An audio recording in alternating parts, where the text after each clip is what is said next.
Chapter 741, Spoiled Grandson Maniac _6. She already owes the Zhao family so much, and the situation with Lin Feng and Mrs. Zhao was a regrettable disaster. She was truly remorseful. Mrs. Zhao sat in her wheelchair, tightly clasping Mrs. Chang's hand. "You're also a victim, dear sister. Hold on to this. Whenever you crave anything in the nursing home, send someone to buy it. This is all I can offer you now." Tears streamed down Mrs. Chang's face as she said, Thank you. You're a genuinely good person." The nursing home was a pleasant environment. Mrs. Chang liked it a lot. Besides, there were a lot of elderly people around, so the caretakers could wheel her out to chat during their free time. Ni Yang visited a recently opened noodle restaurant branch for an audit today. The branch manager was a woman named Su Mei. Su Mei was a highly inspirational woman. At 39, she had lost her husband to cancer 3 years ago and was now living with her 18-year-old daughter and mother-in-law. Originally, Ni Yang would routinely appoint villagers from Jinghua village as managers, but now, none remained. Hence, Ni Yang had to hire externally. Su Mei was exceptionally responsible and cherished this job. Yang, here are the accounts for these past few days. Would you take a look? Su Mei handed Ni Yang the ledger and 3 large iron boxes. Despite their unassuming and slightly rusty exterior, they held all the revenue earned in the last few days. "Thank you, Aunt Su Mei." Ni Yang took the ledger. She skimmed through the ledger, her casual demeanor concealing the thoroughness of her scrutiny. Only Su Mei knew how meticulous Ni Yang was, picking up on the slightest irregularities. The boxes contained a week's worth of total business turnover, amounting to 35,600 yuan. With the earnings from the neighboring milk tea shop, the total came to 78,000 yuan. The money was organized neatly. 50 yuan notes were grouped together, as were the single yuan notes. The numerous coins contributed to the nearly 20 kilograms of cash. Just as they were counting the money, a young schoolgirl rushed in with her backpack. "Mom." Hui, what happened? "You look flustered," Su Mei asked. The young girl was Su Mei's daughter, Sun Hui. Out of breath, Sun Hui said, "Mom, Grandma fell in the yard. She was taken to the hospital by Aunt Zhang from next door." Upon hearing this, Su Mei tensed up. "What happened? Why would your grandma suddenly fall?" Ni Yang looked up and said, "Aunt Su, feel free to leave if you have anything urgent to handle."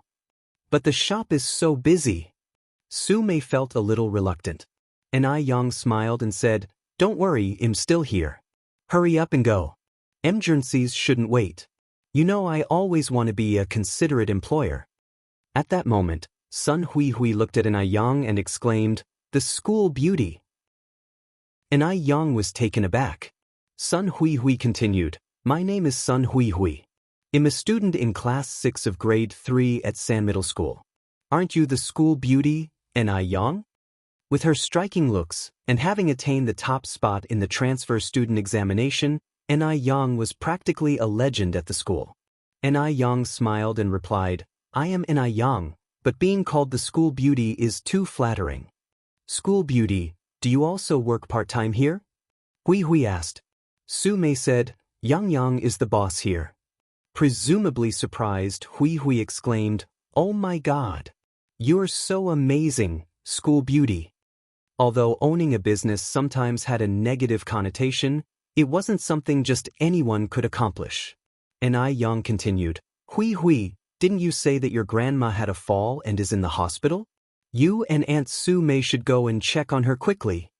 Reminded by Ni Yang, Sun Hui suddenly remembered, "That's right, Mom, let's go quickly." Su Mei untied her apron, a little embarrassed. Then Ni Yang, "We'd better get going." "Right?" Ni Yang nodded and continued, "If you encounter any difficulties, Aunt Su, feel free to let me know at any time." "Sure, thank you, Yang." Mother and daughter hastily rushed out of the shop. Sun Hui said, "Our school beauty seems nice.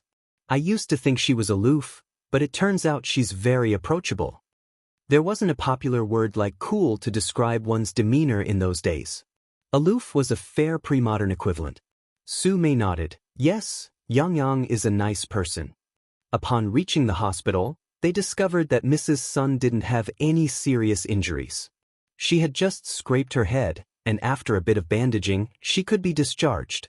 Seeing that Mrs. Sun was fine, Su Mei heaved a sigh of relief, admonishing, "Mom, you need to be careful when you're at home alone. We were lucky nothing serious happened today. But what if you'd hurt your legs instead?" Mrs. Sun nodded, chuckling, "I know. It had just snowed a few days ago, and the ground was icy. I was walking a bit too fast and didn't realize I would slip." Time flew, and another month passed. The ice and snow have melted, the willows on the riverbank began to sprout, and the silhouettes of swallows nesting could be seen everywhere on the roofs and eaves. The warm sun was high in the sky, and Ni Yang was loosening the soil for the plants in the yard. Shangguan Dehun, Ni Tehua, and Mrs. Shangguan had taken little Ni Yun to fly kites by the riverbank. Ni Yang was too lazy to join them, so she stayed home. At this moment, a pair of slender hands playfully covered Ni Yang's eyes. A faint scent of tobacco emanated from her sleeves. "Guess who I am?" Ni Yang turned slightly and laughed. I'm guessing it must be Air Guzi from next door. Swiftly confess who Air Guzi is. The more you resist, the worse it gets." Emo Chishan released her, hooked his arm around her waist, and pulled her close. He leaned over her, his lips brushing against hers. The scent of smoke was clear. Seeing that he was not going to stop, Ni Yang gently pushed him away, laughing, "Brother Mo, when did you get back?" The sunlight shone on his dimples, making her want to kiss him again. "I just got back. I came to see you right away. How was it, boss? Did I do a good job?" Emo Chishan rested his head on her neck and asked. 3 months. It had been 3 full months since he had last seen their boss. Ni Yang laughed and replied, "Still under review." In Emo Chishan's presence, Ni Yang was spared the chore of tilling and fertilizing the dirt. This was his first time handling such a taxing task, but under Ni Yang's guidance, he managed to do it quite well. The Zheng family. Mrs. Zheng received a phone call and hurriedly ran to the backyard. "Zheng Jun." Mr. Zheng was weeding the flowers. Hearing Mrs. Zheng call his name, he answered questioningly, "What's up?" Mrs. Zheng rarely used his name unless it was something important. Mrs. Zheng was on the verge of tears. I just got a call from Dr. Xiaoran. She asked us to come ASAP." Clang! The hoe in Mr. Zheng's hand fell to the ground. "All right. Well, leave right now." Chapter 742, Identification Results, Confirmed Biological. _1 The 2 elderly people propped each other up as they walked out. Old Master Zheng said, "Ching, what did Xiaoran say?" Sometimes the greater the hope, the greater the disappointment. Old Master Zheng didn't want to experience that feeling of loss again. Judging from Xiaoran's tone, it should be good news. Old Madame Zheng's voice was trembling. On the phone, Dr. Xiaoran's voice was filled with suppressed joy. This time, it must be for sure. Really? Old Master Zheng's eyes turned red. "Yes," said Old Madame Zheng, nodding. "Quick, change your clothes. We need to leave right now." Old Master Zheng had just been weeding the garden, and there was a fair amount of dirt on his clothes. What's the point of changing? Let's go. At this moment, Old Master Zheng was in no mood to change his clothes. He was desperate to get to Dr. Xiaoran's place immediately to see the results. Nothing is more important than his own daughter. If you don't want to change, then let's go. Old Madame Zheng took Old Master Zheng's sleeve and headed out. The two were hurrying and ran into Zheng Lingling at the door. Seeing the 2 elders in such a hurry, Zheng Lingling asked with concern, "Mom, Dad, where are you rushing off to?" Before the matter was confirmed, Old Madame Zheng didn't want to tell Zheng Lingling, "Your father and I have promised each other that we will go to see a play at 11 o'clock this morning, and it's almost time. Let me drive you." Zheng Lingling followed the elders. She always felt that Old Master Zheng and Old Madame Zheng were hiding something from her. It was not as simple as watching a play.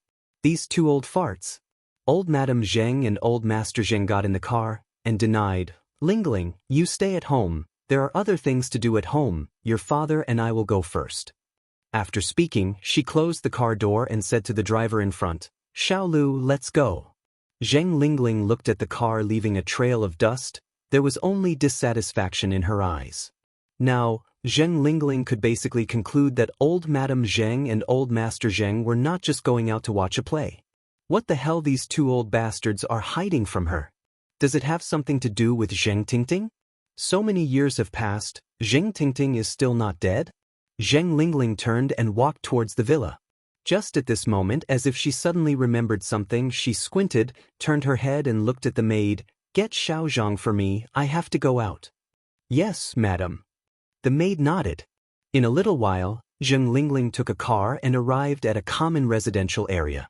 This was where Dr. Jiang lived. Aunt Jiang. When Zheng Lingling arrived, Dr. Jiang was sipping tea on the sofa. The room was rather old, with a worn-out black and white TV set on the table. Hearing this, Dr. Jiang put down her tea with surprise. "Lingling, what brings you here?" Zheng Lingling followed with, "I specifically came to thank you. After taking your medicine, my mom and dad have improved a lot. I haven't heard my mom cough for a month." Dr. Jiang squinted her eyes. "Is the tonic still being cooked every day?" "Every day," Zheng Lingling replied. Dr. Jiang stood up from the sofa. "I am really relieved to hear this.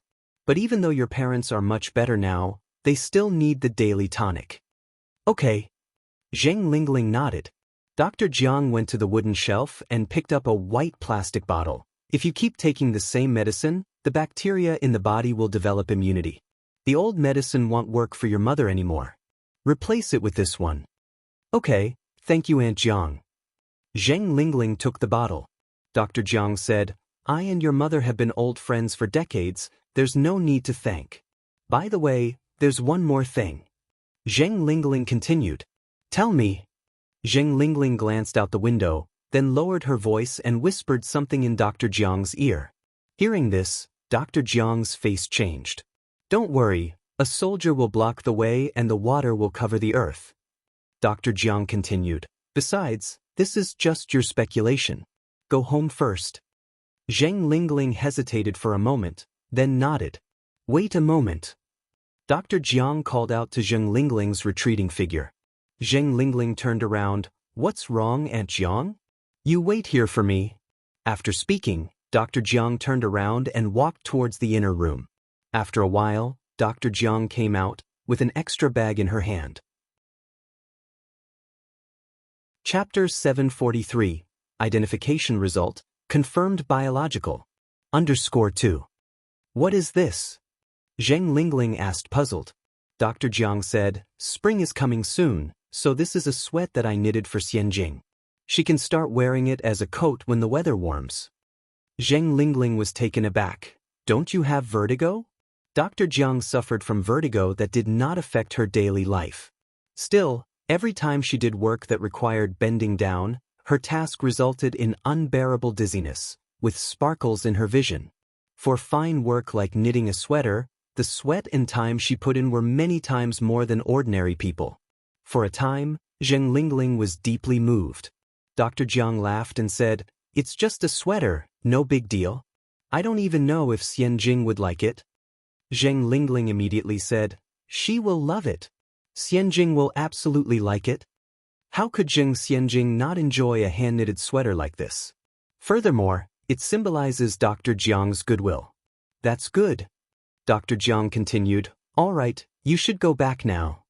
Zheng Lingling nodded. "Aunt Jiang, you'll be leaving now." Dr. Jiang nodded, watching as Zheng Lingling left. Back home, Zheng Lingling handed the sweater knitted with love by Dr. Jiang to Zheng Xianxia and mysteriously said, "Xianxia, see what's inside."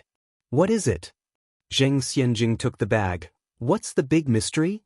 "You'll know when you see it." Zheng Lingling replied. Zheng Xianxia opened the bag and pulled out a yellow cardigan sweater and grimaced, "Oh my god. This sweater's color is horrific. It's shit yellow. Mom, did you buy this? Your taste is truly terrible." Zheng Lingling frowned slightly. "What kind of things are you saying? What do you mean shit yellow? Isn't this color beautiful?" "Whatever, I don't like it." Zheng Xianxia carelessly tossed the sweater aside. Zheng Lingling picked up the sweater again. "This is knitted by your Granny Jiang. It's a token of her affection. How can you talk like this?" Thinking of Jiang, the doctor with vertigo, insisting on knitting a sweater for Zheng Xianjing. Zheng Lingling's heart ached. What Granny Jiang? Zheng Xianjing continued. I think she didn't have good intentions. Last time I heard it outside the study room loud and clear. She told grandmother, a foster daughter can never equal a biological one, and even coaxed Granny to not give up on finding her biological daughter. Ever since she overheard that conversation outside the study, Zheng Xianjing couldn't find a single thing to like about Dr. Jiang. Dr. Jiang just muddied the waters, a cunning and petty individual. Zheng Lingling sighed. Xianjing, you're still young and don't understand some things. You just need to know one thing. Granny Jiang is really fond of you. She suffers from severe vertigo. Do you know how difficult it is for her to finish knitting this sweater? Zheng Xianjing managed a laugh. What does her vertigo have to do with me? It's not like I begged her to knit this sweater. Did she think that winning her over was that easy by using such a low-end strategy? Only Zheng Lingling could be deceived that easily. How could you be so ungrateful? Zheng Lingling said in frustration. Look, Granny Jiang gave you a sweater despite having severe vertigo. What about your grandmother? Your grandmother is physically well. What has she given you? Compared to Granny Zheng, Dr. Jiang is more like a grandmother. Granny Zheng had never personally made anything for Zheng Xianjing. Zheng Xianjing snorted. They're both no good. Granny Zheng only ever cared about her biological daughter and never treated herself like her own granddaughter, and Dr. Jiang was only nice to her because of the Zheng family's status. She was clearly a flatterer. Their kind is in essence, fawning toadies. Zheng Lingling glared. Xianjing, how could you talk about Granny Jiang like that? Zheng Xianjing, at a loss for words, said, Mom, what on earth are you trying to say? Is it all for the sake of this shit-colored sweater? Is it worth it? For the last time, this sweater is not shit yellow. Zheng Lingling suppressed her anger. In a few days your Granny Jiang will come for Granny's physical checkup. By that time you'd better put it on and thank Granny Jiang properly. If you want to wear it you can, I want. Zheng Lingling then said, if you don't want to wear it, that's fine too. But if you want, you can forget about getting your allowance this month. Granny Zheng gives Zheng Xianjing 4,500 yuan in allowance every month. Although the money comes from Granny Zheng, it goes through Zheng Lingling's hands first. Chapter 744. Identification result, confirmed to be biological. _3. Zheng Xianjing frowned, then took the sweater. I understand. Zheng Lingling sighed. Xianjing, one day you will understand my intentions. Dr. Zioran's lab is quite a distance from the Zheng family home. Zheng Patriarch is a very patient man, but today, patience seems to have lost its effect on him. He kept urging the driver, almost as if he wanted to jump out of the car. Xiaolu, hurry up. Even faster. Xiaolu said, Old master, this is as fast as I can go.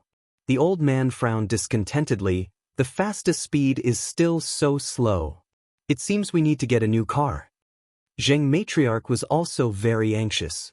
Xiaolu, isn't there a shortcut? Let's take the shortcut.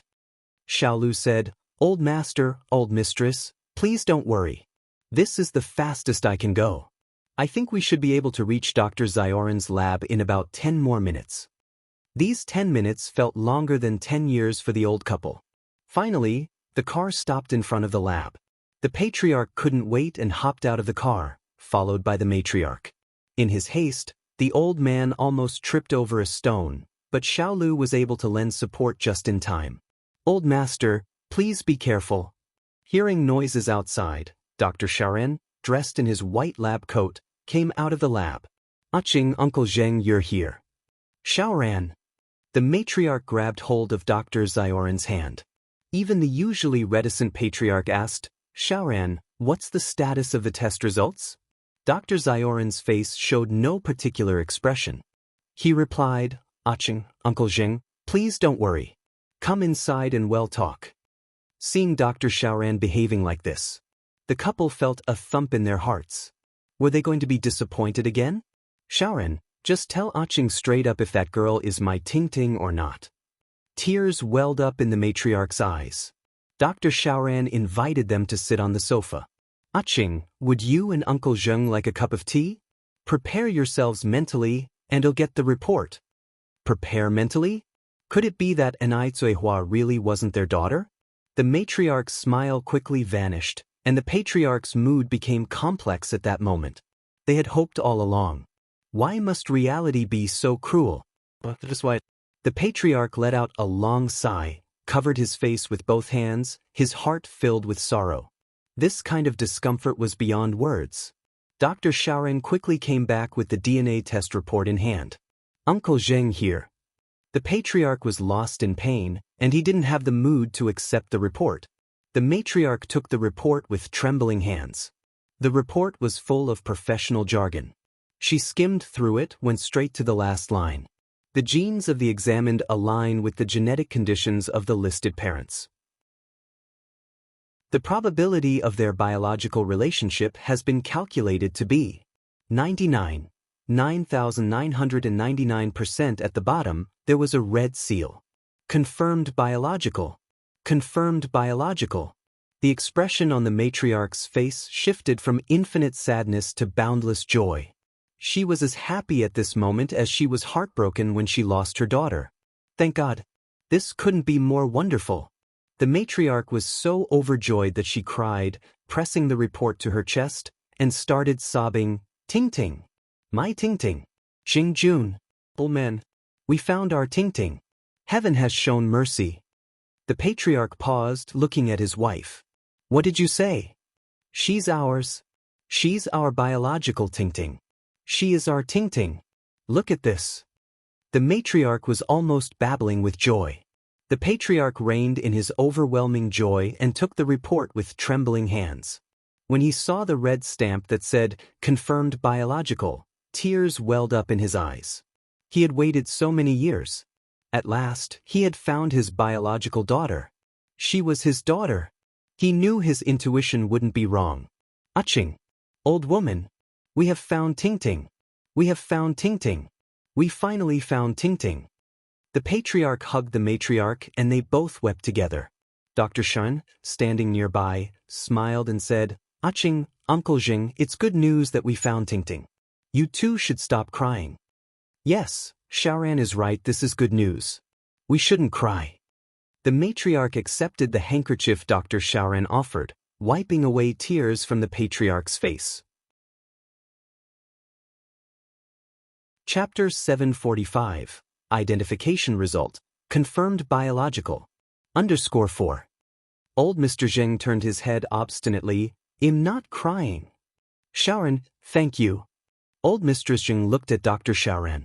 Aching, it's my duty. Dr. Xiaoran replied. Old Mr. Zheng stood up anxiously. Let's go, Aching. We're going to find our daughter. All right. The two elderly people left the laboratory and got in the car. This time, they were even more eager than when they were on their way to the lab. Aching, do you think I look okay in these clothes? Old Mr. Zheng was both anxious to see his daughter and worried about his appearance. Old Mistress Zheng smiled with tears in her eyes. Look at you, your clothes are all covered in mud. I told you to change before we left. The couple sat restlessly in the car. Do you think Ting Ting will recognize us? Asked Old Mistress Zheng nervously. Will she blame me for not taking good care of her when she was young? It was all my fault, all my fault. If I had been more vigilant, we wouldn't have lost our Ting Ting. Old Mr. Zheng consoled her. It wasn't your fault, Aching. It wasn't. Soon, they arrived at the village entrance. Old Mr. Zheng and Mistress Zheng hurriedly got out of the car and practically ran towards the Ni family's courtyard. In no time, they arrived at the Ni family's courtyard. Old Mistress Zheng looked at Old Mr. Zheng. Zheng Jun, do you have the identification report? We'll need to show it to our child. Old Mr. Zheng took the report out of his pocket immediately. Got it. Once the identification report was found, Old Mistress Zheng knocked on the door. Bang, bang, bang. Each knock getting more urgent than the last. Then the door opened. The two elderly people were overjoyed. Ting Ting. But instead of Ni Zehua, it was Shangguan de Hui who opened the door. Uncle Zheng, Aunt Zheng. Where's Ting Ting? Oh wait, where's Daya? Asked Old Mistress Zheng. She's in the yard. Before Shangguan Dehui could finish speaking, old Mr. Zheng and old Mistress Zheng charged into the house. Shangguan Dehui rubbed his eyes in disbelief. When did Uncle and Aunt Zheng get so fast? He couldn't help but think that the look of disappointment on their faces when they saw him was unmistakable. Was he really that disappointing? Shangguan Dehui closed the door in confusion. When old Master Zheng and old Mistress Zheng rushed in, Anai Zihua was feeding a rabbit some vegetables. Ting ting. Old Mr. Zheng and old Mistress Zheng ran over and hugged Anai Zihua tightly. Ting ting. Our dear daughter, we've finally found you. Anai Zihua was stunned. What's going on? Upon finally seeing their child, whom they had longed for day and night, the elderly couple couldn't help weeping.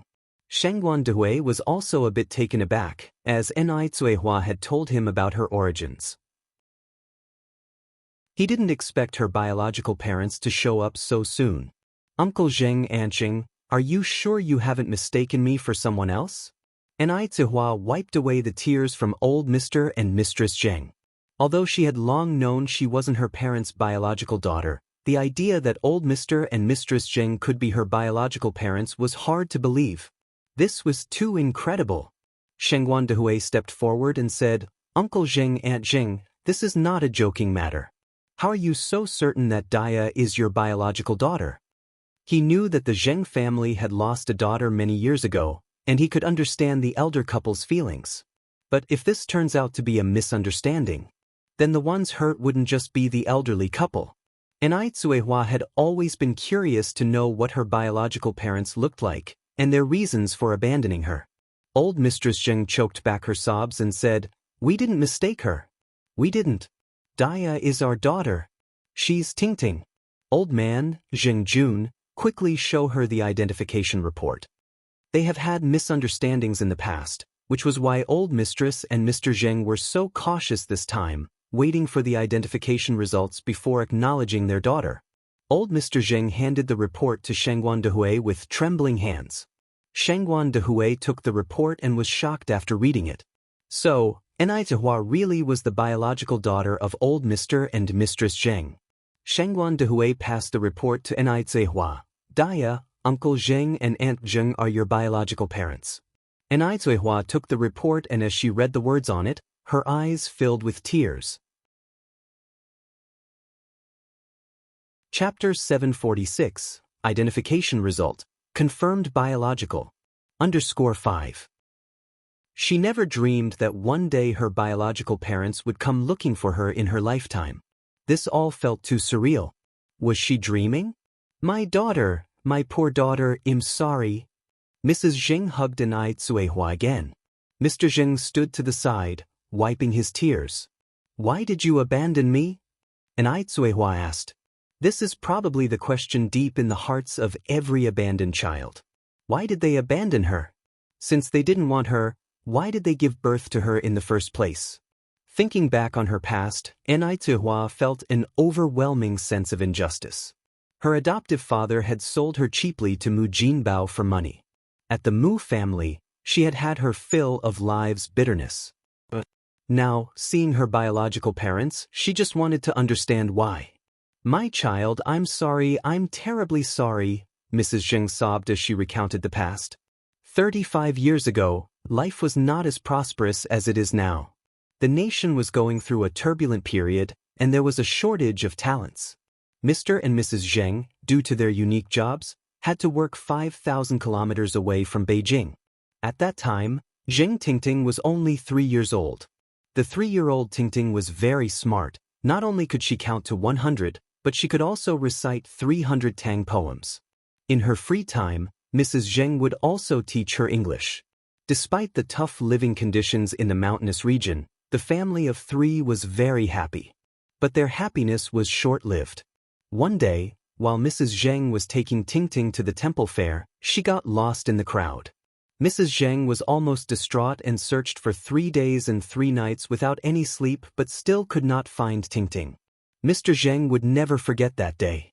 The day he found his wife. Mrs. Zheng had been unrecognizable. Her once spotlessly clean appearance was now filthy and foul, covered in injuries. She constantly called out for Tingting's name, but she did not have any tears left to cry. Perhaps only those who have experienced it can understand a mother's heart. Mr. Zheng couldn't bear to blame her. After his job was done, he took Mrs. Zheng back to Beijing and hired a foreign psychologist to help her. Mrs. Zheng's condition improved until Jiang Yan brought Zheng Lingling across the Pacific Ocean to meet her. Both of them had lost a beloved daughter. Both of them had lost a family member. This shared suffering made Mrs. Zheng transfer all her love for her daughter to Zheng Lingling. But after that, Mrs. Zheng would visit the place where Tingting was lost every year. They never gave up looking for their daughter, but fate seemed to be constantly playing tricks on them. Fortunately this time, they finally found her. Tingting. My child, we are finally reunited as a family, thanks to God's will. We will never separate again. Mrs. Zheng sobbed till she lost her voice. The news about the Zheng family had caused quite a stir in Beijing years ago.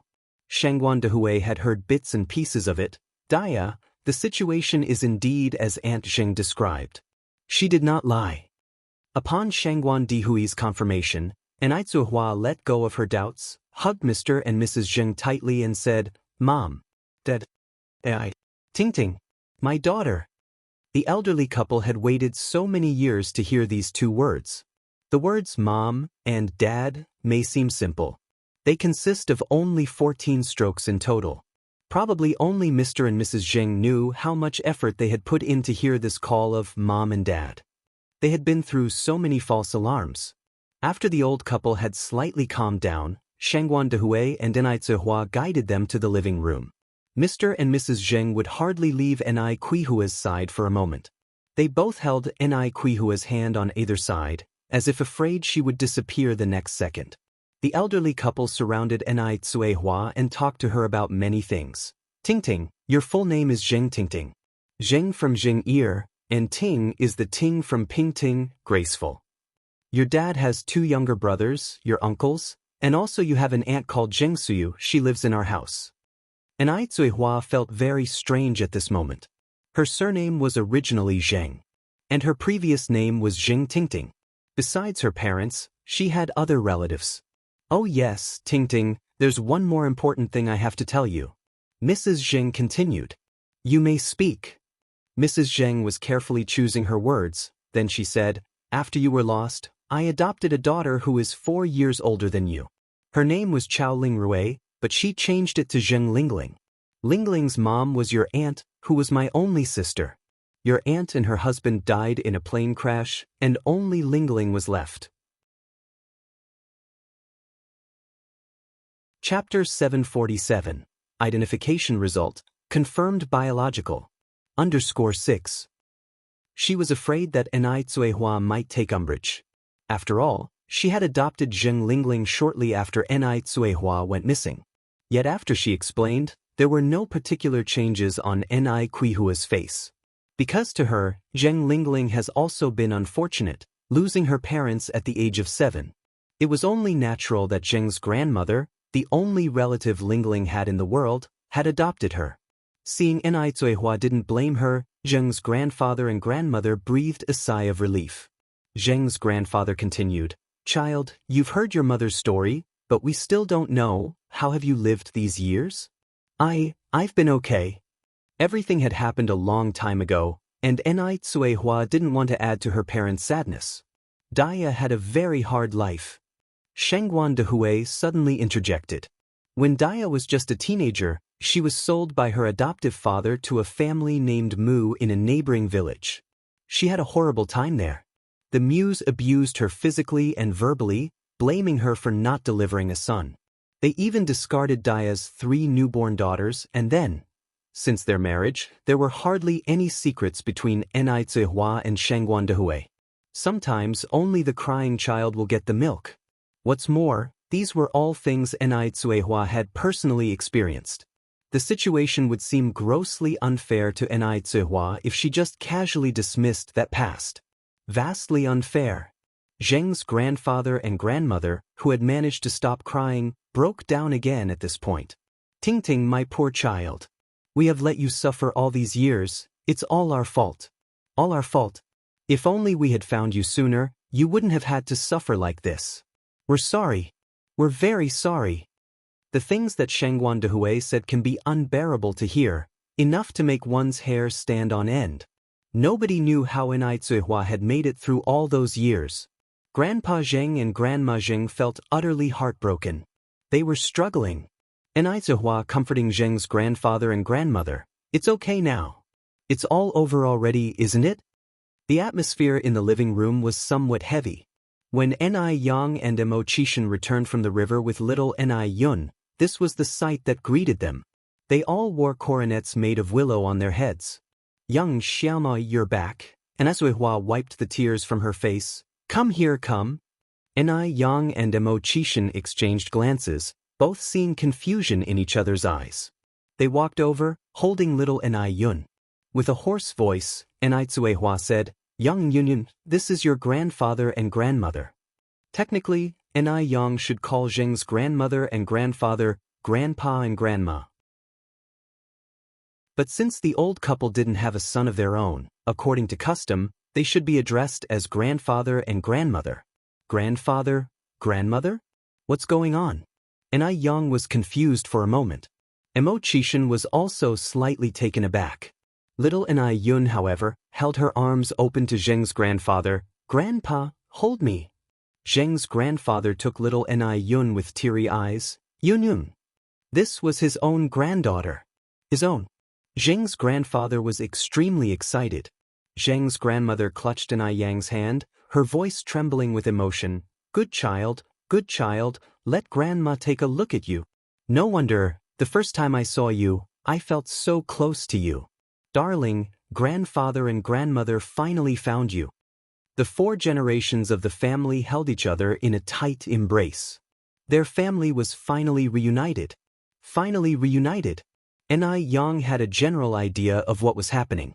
It would seem that Zheng's grandfather and grandmother were Enai Kuihua's biological parents. Sure enough, Shengguan Dihui's next words confirmed this. Yang, Uncle Zheng and Aunt Zheng are your mother's biological parents. So it's true. Enai Zuihua introduced Emo Chishan to Zheng's grandfather and grandmother. Mom and Dad, this is Yang's boyfriend Xiaoma. Emo Chishan politely responded, Grandfather Zheng, Grandmother Zheng. Both Zheng family and Emo family were close friends, so the old couple knew Emo Chishan well. Technically, Emo Chishan should call them uncle and aunt. Addressing them as grandfather and grandmother felt somewhat strange. Xiaoma. Zheng's grandmother smilingly said, We didn't have time to prepare a red envelope today, well definitely make it up to you later. Even if this Emo Chishan was a bit useless. He was good-looking and gentle, not as bad as rumored. He and Enai Yang looked good together. And even if Emo Chishan were truly worthless, so what? Zheng family was wealthy enough to afford to keep a Emo Chishan. Since Enai Yang liked him, then as elders, they will certainly offer their full support. Zheng's grandfather and grandmother stayed with the Enai family until it was dark and then went home. They had initially wanted to take Enai Zuihua and her family back to the Zheng household, but many preparations hadn't been made in advance, hence the old couple left first to get things ready. After all, their long-lost daughter was here and wouldn't suddenly disappear again. They wanted to hold a grand family reunion ceremony. The old couple returned home with smiles on their faces. Zheng Lingling asked, Mom, Dad, did something good happen? Zheng's grandfather bragged, Lingling, I've got some good news for you. What good news? Zheng Lingling asked in confusion. Zheng's grandfather couldn't wait to share the exciting news with Zheng Lingling. Lingling, we've found your sister. Sister? Zheng Lingling's heart skipped a beat. Could it be Zheng Tingting? Zheng Tingting was not dead. Zheng Lingling still maintained a smile on her face, feigning surprise. Is it Tingting? Zheng's grandmother nodded with tears in her eyes. Yes. It's your sister Tingting. We finally found her after all these years. What? Zheng Tingting is actually alive. Zheng Lingling was struggling to keep her smile. Mom, Dad, are you sure? Don't let it be a false alarm like the last few times. These 2 old people. They just said a few days ago to Dr. Jiang that they wouldn't look for their biological daughter anymore. How come they found Zheng Tingting so quickly? She knew it, they never treated her as their own daughter from the start. Terrible. Just terrible. Zheng's grandmother said firmly, "We won't be wrong this time, we absolutely won't. It's Tingting, my daughter." Suppressing her bitterness, Zheng Lingling continued, "Mom, people are so fickle these days. There are so many people out there trying to associate with the powerful and wealthy. We must investigate everything thoroughly to avoid inviting the wolf into the house. By the way, have you done a paternity test? Who conducted it?" Chapter 748. Recognize Relatives. _1 Zheng Lingling felt extremely upset. If Zheng Tingting were really found and brought back, what would happen to her and Zheng Xianjing? The return of Zheng Tingting would mean she is coming back to fight for the family inheritance. All these years, she had devotedly served these two old creatures, and this was the outcome she was facing. "Mom, this is a big deal, we can't rush this." Zheng Lingling continued. "There will be no mistake this time. We have already done the identification. She is my Tingting, my poor Tingting who suffered a lot in the past." As she spoke, the old lady Zheng burst into tears. "Can I see the identification?" Zheng Lingling asked next. The old man Zheng handed Zheng Lingling the identification papers. As she took the papers, she went pale in shock. She had thought that the old Mr. and Mrs. Zheng had merely found someone who looked like Zheng Tingting.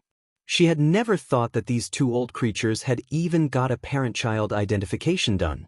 If the identification had not been done, there might have been ways to salvage the situation. But now that it was done, what could she do? Zheng Lingling wished she could tear the paper to shreds right then and there. "Mom, Dad, when did you get this identified? This is such a huge, joyous event. Why didn't you tell us about it?" Zheng Lingling managed to keep her anger under control. When they went to Dr. Wang's to get the test, hadn't they already had Zheng Xianjing's hair replaced? When had they secretly gone again to get an identification done behind her back? Mrs. Zheng replied, "We only got the result recently. Your father and I discussed it, and we didn't tell you because we were afraid it would be a false alarm." "Ah, I see." Zheng Lingling said concernedly, "Mom, Dad, congrats on finding Tingting. Oh, by the way, where is Tingting now? Why didn't she come back with you?" Mrs. Zheng continued, "Your sister Tingting is at home right now. Your father and I have discussed it and are planning to throw a grand party for her homecoming and formally recognize our ancestors." Zheng Lingling's jealous heart was near twisting as she said, Yes, it's indeed a great occasion to find Tingting after so long. We should throw a big party. Mom, let me take care of the banquet this time, I'll make sure it's grand." Mrs. Zheng smiled and said, "Lingling, your willingness is enough. For this family reunion, your father and I want to personally take charge. We owe Tingting so much, we want to make it up to her." Handling the event personally, and leaving it to Zheng Lingling, would carry different meanings. See? This was the difference between a biological daughter and an adopted daughter. Now that the biological daughter had come back, the adoption daughter had become as insignificant as a blade of grass. She was even deprived of the privileges of organizing the banquet. If only she could remember that all the banquets of the Zheng family, big or small, had always been organized by her. Zheng Lingling suppressed her feelings and kept a smiling face. "That leaves you and Dad with all the work then. Oh right, Mom, Dad, you haven't eaten yet, have you? I specifically asked the kitchen to save some food for you. They'll serve it to you upstairs now." Mrs. Zheng smiled and replied, "You don't need to bother Lingling, your father and I already ate at Tingting's." The corners of Zheng Lingling's smile almost drooped. "All right then, Mom, Dad, you two should get some rest early." Mrs. Zheng nodded. "You should also rest early, Lingling." Zheng Lingling returned to her third-floor bedroom, still smiling. As soon as she closed the door, her face changed. Her eyes were filled with malice. "What's wrong? Who has upset you again?" Zheng Lingling's husband, sitting on the sofa reading the newspaper, looked up at Zheng Lingling as she entered. Zheng Lingling's husband was named Sun Wu. As a son-in-law who had married into the family, he didn't have much presence in the Zheng family. Zheng Lingling said angrily, "You're still in the mood to read the newspaper, we want to have a foothold in the Zheng family soon." "What happened?" Sun Wu put down his newspaper. "They found their biological daughter." Zheng Lingling said. Sun Wu was surprised. They actually found her? Would I joke about such a thing? Zheng Lingling was so angry, everything was irritating her. Sun Wu continued, this is unbelievable. She's been missing for 35 years and they found her. Where did they find her? They hid it so well, I hadn't heard a word beforehand. Sun Wu had never thought that Zheng Tingting, who had been missing for 35 years, could be found. Zheng Lingling got even angrier as she listened, and she grabbed a pillow and threw it at Sun Wu. Mother! You're still calling her mother? Do you think she considers you as her son-in-law? Just wait. Once her biological daughter comes back, our whole family will end up living under a bridge. Chapter 749. Recognize Family. _2. Sun Wu put the pillow on the sofa, then said, it shouldn't be that serious, right? They're pretty nice to us usually, you're just overthinking things.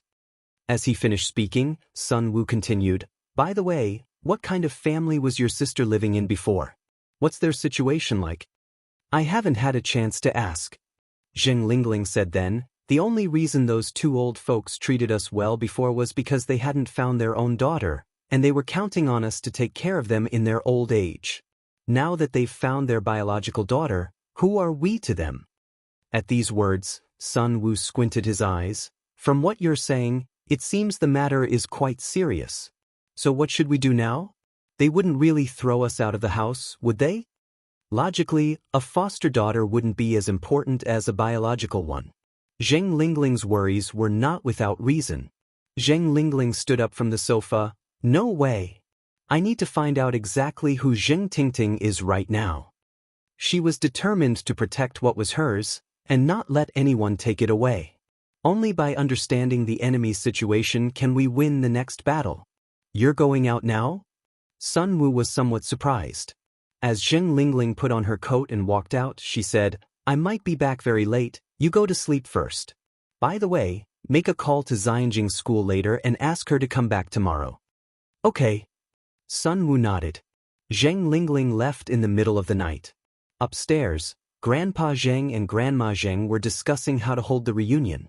That night, some were joyful, some were worried, and some stayed awake all night. The Mo family. Upon hearing of this, Grandfather Mo and Grandmother Mo were both stunned. Sixth brother, is it true? Is your mother-in-law really Auntie Zheng's biological daughter? Grandmother Mo asked. Mo Qishan nodded, it's true. Grandmother Mo then said, no wonder I thought your mother-in-law looked familiar before, I even mentioned it to your father. Previously, it was only a guess. Who could have imagined that Enai Cuihua was indeed Mrs. Zheng's daughter?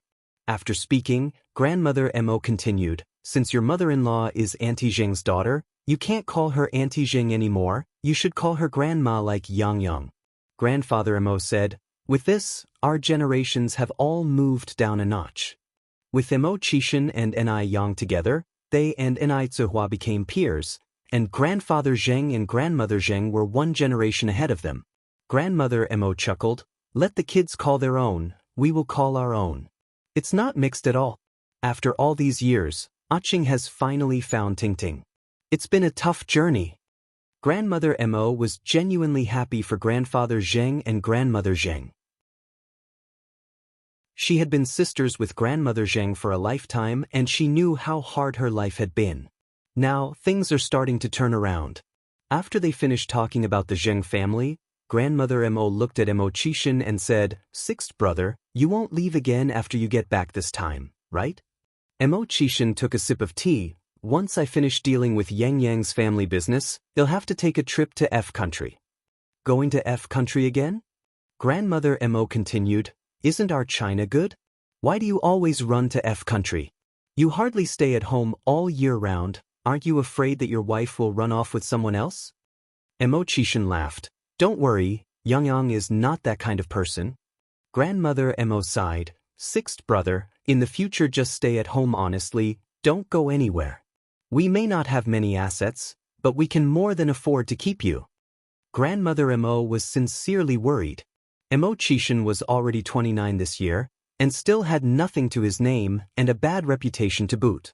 Grandfather Mo was also worried, Ni Yang was getting better and better, and he feared that Mo Chishan would not be able to keep up. Your mother is right, you're also not young anymore, you should stop running around in the future, stay honest in Beijing. I'll let Baichuan get you a small position at the company, it's time to settle down. Upon hearing this, Mo Chishan rubbed his temples helplessly. Mom, Dad, I'm okay, I have my own business, I don't need Baichuan's help. Grandfather Mo knocked his pipe on the coffee table. We are your parents, would we look down on you? Fearing that she had hurt Mo Chishan's pride, Grandmother Mo quickly started appeasing him. Let's drop it, since the kid doesn't want Baichuan's help, let's not bother Baichuan. Chapter 750. Recognize Family. _3. Old Master Mo sighed. Dad, Mom, I'm going to rest upstairs first, continued Mo Chishan. Go ahead. Old Madam Mo nodded. Wait a sec. Old Master Mo spoke up again. Mo Chishan turned his head. What's up, Dad? Take this. Old Master Mo handed Mo Chishan something. Looking at it, Mo Chishan saw it as a bank card. Dad, I'm not strapped for cash now. Mo Chishan returned the card to Old Master Mo. As Old Master Mo kept a straight face, he said, If I want you to keep it, you keep it. You've been with Yang recently, don't scrimp when you're out. Spend when you should spend, don't worry, we've enough money at home. Dad, I'm really not short of money. Mo Chishan placed the card back on the coffee table and turned to head upstairs. Mo Chishan didn't have a job, nor did he have any savings, so how could it be possible that he wasn't short of money? Old Master Mo picked up the card intending to follow Mo Chishan, but he caught sight of Xiao Yingying in the corner of the living room, drinking water from a cup shed filled at the water cooler.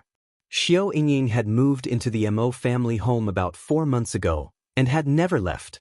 Seeing Xiao Yingying, Old Master Mo had a pretty good idea of what was happening. Mo Chishan was probably afraid of being ridiculed by Xiao Yingying, and was trying to hold on his last bit of dignity. The kid really had a rough. It was his oversight. Old Master Mo sighed. Holding the bank card, he slumped back onto the sofa. Xiao Yingying over here had a look of disdain on her face. How old was Mo Chishan? And he actually had the nerve to ask his family for money. She wasn't fooled by his claims of not being short of money or having his own business. She didn't believe a word of it. She was no longer the naive little girl she used to be. In fact, Mo Chishan's reason for doing this was simple. He wanted to attract her attention. He wanted her to fall in love with him. Wasn't this just typical of men? Even though they have a girlfriend, they still flirt around. Did they really think they could deceive her that easily? He was pathetic, thinking he could deceive her? In his dreams. Did he really think she was that naive individual businesswoman, Ni Yang? Did he think he could make her run around in circles like he did with Ni Yang? She was going to be the wife of Mr. Mog. The Mo family was a prestigious family. How did they end up with someone like Mo Chishan, a prodigal son? Such family misfortune. Xiao Yingying quickened her pace, walking ahead of Mo Chishan. She hoped that this could serve as a warning to Mo Chishan that she had heard every word he had just said. Mo Chishan should not harbor any illusions about deceiving her. Xiao Yingying didn't even bother to take a second look at Mo Chishan. She walked past him haughtily. Zheng Lingling didn't get back home until 2 in the morning and Sun Wu was still waiting for her. Why are you still up? Zheng Lingling was somewhat surprised. Am I not waiting for you? Said Sun Wu. Oh yes, how is your investigation going? With such a big thing happening, how could he fall asleep? Zheng Lingling took off her coat. I've found out everything. Sun Wu impatiently asked. So, what's the real story of your little sister? Zheng Lingling laughed. She's just a country girl named Hinatiwa, even a divorcee, with 2 burdens at her side. A country girl? Hearing this, Sun Wu felt relieved. Countryside folks are naive and easy to deal with. In fact, upon learning that Ni Zuehua was a country girl, Zheng Lingling also breathed a sigh of relief. Moreover, when Ni Zuehua was in the country, she was married at 16 and knew not a word. She's illiterate. She scoffed. An illiterate girl isn't worthy of setting foot in the Zheng's house. Just wait and see. At the family reuniting ceremony, Who knows what antics that country bumpkin will pull? Zheng Lingling squinted her eyes. It'll show that old hag exactly who is suitable to be her real daughter. What do you plan to do? Asked Sun Wu. Zheng Lingling grinned. Making a big, illiterate country girl embarrass herself is just the easiest thing in the world. Sun Wu nodded. You're right. In the blink of an eye, 3 days passed. These days, Old Master and Old Madam Zheng had been hard at work preparing for the family reuniting ceremony. Old Master Zheng had written numerous invitations, inviting all the relatives that had any connection with the Zhengs. Not only that, Old Master and Old Madam Zheng had also booked over 600 tables in Beijing's top 3 hotels, enough for everyone. The Zheng's house was festively decorated and filled with joy. Watching all of these, Zheng Lingling was burning with jealousy inside. The love one gets for being a biological child is simply irreplaceable. Chapter 751. Recognize Family. _4. Even though Enai Zuehua was just a country bumpkin who couldn't show her face in public, Venerable Mr. Zheng and Mrs. Zheng still liked her so much. Back in the day, when she and Sun Wu got married, the Zheng family didn't celebrate as grandly as they are now. It really is infuriating to compare oneself to others. Mom, do you think Grandma will really transfer half of our family's assets to her biological daughter? She overheard it clearly from outside the door. Split it in half? Zheng Lingling pulled the corners of her mouth. If you were her, would you split half of your assets with a stranger instead of leaving it all to your biological daughter? Mrs. Zheng's words were just for show. She had figured it out. There was not a single truth in this old hag's mouth. Shed claimed that she had given up, that she would not search for her biological daughter any longer, yet the moment she turned her back, she had found her biological daughter. Now they had even arranged a family reunion. Hearing this, Zheng Xianjing shook her head. No. She added, but we've been so good to her. That biological daughter of hers has been missing for who knows how many years, hasn't done anything, and you've been so devoted to our grandparents. How dare she come in and try to take our things? Because that country bumpkin is her own daughter, replied Zheng Lingling. I wonder if, after today's public humiliation, Mrs. Zheng will still like her biological daughter as much as before. Thinking of this, a glimmer of satisfaction crossed the depths of Zheng Lingling's eyes. Today was the family reunion, and guests began to arrive one after another at the Zheng residence. Everyone was looking forward to seeing the Zheng family's long-lost daughter, missing for 35 years, for the first time. Zheng Lingling and her daughter Zheng Xianjing stood at the entrance, warmly welcoming the guests. The more elegantly and graciously they behaved, the cruder and more vulgar Enai Zuehua, the country bumpkin, would seem in contrast. Enai Zuehua, herself a country farmer's wife, undoubtedly had 2 country bumpkin daughters. How could these 2 country bumpkin girls compare with Zheng Xianjing, who had been nurtured by wealth since childhood? Zheng Xianjing was a distinguished phoenix. They couldn't even match up to little sparrows. Lingling. Just then, a familiar voice sounded through the air.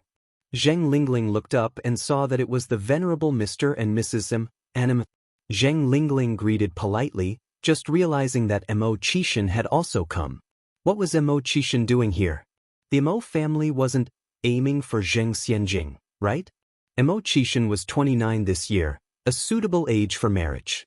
However, the Mo family should understand, even if they considered it with their toenails, that Mo Qishan is not good enough for Zheng Xianjing. Mo Qishan doesn't even deserve to carry Zheng Xianjing's shoes. A toad lusting after swan meat. Distaste flickered in Zheng Lingling's eyes, as she smiled and ushered the Mo family into the house. Aunt Mo, Uncle Mo, please come in. Mrs. Mo said with a smile. Lingling, you'll have to stop calling me Aunt Mo soon. Why? Zheng Lingling asked. Mrs. Mo replied with a smile. Because of difference in familial seniority. Technically, we're of the same generation. Your mother even outranks me. After all, her son was going to marry the granddaughter of Mrs. Zheng. The remark made Zheng Lingling feel a sudden jolt in her heart. Damn it. Could it be that the 2 old folks had already agreed to Mo Qishan's proposal for Zheng Xianjing? What's the meaning of this? Does this mean that since Zheng Xianjing isn't their biological granddaughter, she should be married to a wastrel? Why should it be so? How dare Mrs. Zheng bypass her and make this decision on behalf of Zheng Xianjing? She wouldn't accept it no matter what. Zheng Lingling's features almost contorted, her smiling expression gradually faded. She didn't even want to bother with Mrs. Mo anymore. Noticing a shift in Zheng Lingling's demeanor, Mrs. Mo frowned slightly. Zheng Lingling always seemed pleasant in her memories. But today, Zheng Lingling came across as something of an ingrate. It was a great difficulty for Mrs. Zheng to find her biological daughter. Why was Zheng Lingling being such a sour face about it? Even if she was unhappy, she shouldn't show it. The venerable Mr. and Mrs. Zheng soon emerged to welcome the guests. Erwin. People certainly look fresher when they have good news. That day, the venerable Mr. and Mrs. Zheng were full of vigor, looking almost a decade younger. Aching, congratulations. Mrs. Mo said smiling. Thank you. Mrs. Zheng beamed. Mrs. Mo then asked, by the way, where's Ting Ting? Chapter 752. Recognize Family. _5. They haven't arrived yet. You all can come in first. Mrs. Zheng continued. Zheng Jun and I have consulted with someone to calculate the timing. They should be here promptly at 10:30 in the morning, which is just half an hour from now. Mrs. Mo teased. Aching, didn't you used to hate feudal superstitions? When did you start believing in this? When a person is alone, they can fear nothing and believe in nothing, utterly unrestrained. However, as soon as one has attachments, the fear starts creeping in. You love to tease people. Mrs. Zheng laughed. Mrs. Mo looked at Mrs. Zheng and sighed. Aching, it has been over 30 years since I last saw you laugh so freely. The smile remained on Mrs. Zheng's face. Isn't that the truth? In the blink of an eye, over 30 years have passed. Mrs. Mo looked at Mr. Zheng, feigning surprise. Zheng Jun, how have you managed to make time to come out of your mini skyscraper today? Aren't you tending to your beloved plants? Mr. Zheng chuckled awkwardly. The group of them, laughing and chatting, entered the house. Zheng Lingling, standing outside the door, felt the anger pressing down in her heart. She couldn't muster a smile for anyone she met. Lingling, what's the matter with you? This is a day of joy, why are you wearing such a serious expression? A reproachful voice filled the air. Aunt Jiang. Seeing Dr. Jiang, the anger on Zheng Lingling's face lessened slightly. She pushed Zheng Xianjing, standing beside her. Xianjing, didn't you see your Jiang grandma has arrived? Hello, Grandma Jiang. Zheng Xianjing responded casually. Dr. Jiang's face was filled with affection. Good girl. Dr. Jiang said earnestly, Lingling, today is a joyful day for your family. What's with this long face you're pulling? If others who aren't aware of the situation see this, they might think you hate your soon-to-be sister. If your mother hears about this, what will she think? Problems can be sorted out after the reunion ceremony today. You're a good child, you can't embarrass your parents. These words from Dr. Jiang seemed to awaken Zheng Lingling, who promptly responded, Yes, Aunt Jiang, I understand. Having said that, a smile returned to her face. Dr. Jiang nodded in satisfaction. Lingling, as long as you understand. Has your sister arrived? Not yet. Zheng Lingling shook her head. Oh. Dr. Jiang glanced at the guests coming and going, then I'll go in first. Other than Zheng Lingling, Zheng Sheng and Zheng Gao, the two brothers, were also having trouble addressing their feelings about Zheng Tingting's return. With nobody to succeed Mr. Zheng by default, the duo would inherit the family fortune. But now, Zheng Tingting has actually returned. Zheng Tingting is the one with the real Zheng family bloodline. From the moment the two brothers walked in the door with their families, their faces were long. Zheng Lingling enthusiastically welcomed them. Uncle 2, Aunt 2, Uncle 3, Aunt 3, please come inside. Ingyue, Hime, I barely recognized you two after such a long time. Truly, a girl can change a lot when she grows up. You're both more beautiful than ever. Zheng Ingyue and Zheng Ingmei are Zheng Sheng's second and third daughters, respectively. Zheng Gao only has one son, Zheng Mingming. Everyone loves flattery. Hearing it, Zheng Yingyue and Zheng Yingmei beamed. Thank you for the compliment, cousin. But Zheng Sheng and Zheng Gao were unable to muster a smile. With solemn expressions they went into the house. Shortly after, smiles returned to their faces. Because they heard some news.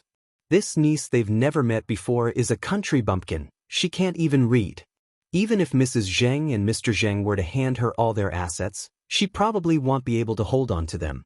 When that time comes, the Zheng family fortune will naturally return to its rightful owners. Maybe this country girl will even embarrass herself later. Soon after, Mrs. Shangguan also arrived. Zheng Lingling only had information on Ni Zuihua and had no knowledge of the connection between Ni Zuihua and Shangguan Dehui. Seeing Mrs. Shangguan, a trace of surprise flashed in Zheng Lingling's eyes. The Shangguan family usually doesn't interact much with the Zheng family. How did Mrs. Shangguan also end up here? It appears that these two resilient old folks are really going to great lengths for their biological daughter. 15 minutes left till 10:30. Mr. and Mrs. Zheng, Mr. and Mrs. Mo, and Mrs. Shangguan all stood by the door. The servants were standing by with firecrackers and fireworks, ready to celebrate the special occasion. Chapter 753. Recognize Family. _6. Zheng Lingling, Sun Wu, and Jing Xianjing stood next to Mrs. Zheng, all their eyes looking in the same direction not too far away. Zheng Xianjing couldn't wait to see those country bumpkins. She was even more hoping that these country bumpkins would make fools of themselves. Perhaps those country bumpkins would not even be able to speak standard Mandarin. Thinking about this, Zheng Xianjing's eyes were filled with disdain. At this moment, two black cars slowly appeared in everyone's sight. Mrs. Zheng tightly held Mr. Zheng's hand, excitedly said, "They're coming! They're coming!" Bang, bang, bang! The sound of firecrackers and fireworks echoed in the air. The black cars stopped one after another. The servants immediately ran over to open the car doors. A couple came out of the first car. The woman had an exquisite appearance, making it difficult to tell her real age. The man next to her was tall, wearing glasses, emitting a scholarly fragrance, and holding a child about 2 to 3 years old in his arms. This couple is Shangguan Dehui. This was Shangguan Dehui, but who was the woman standing next to him?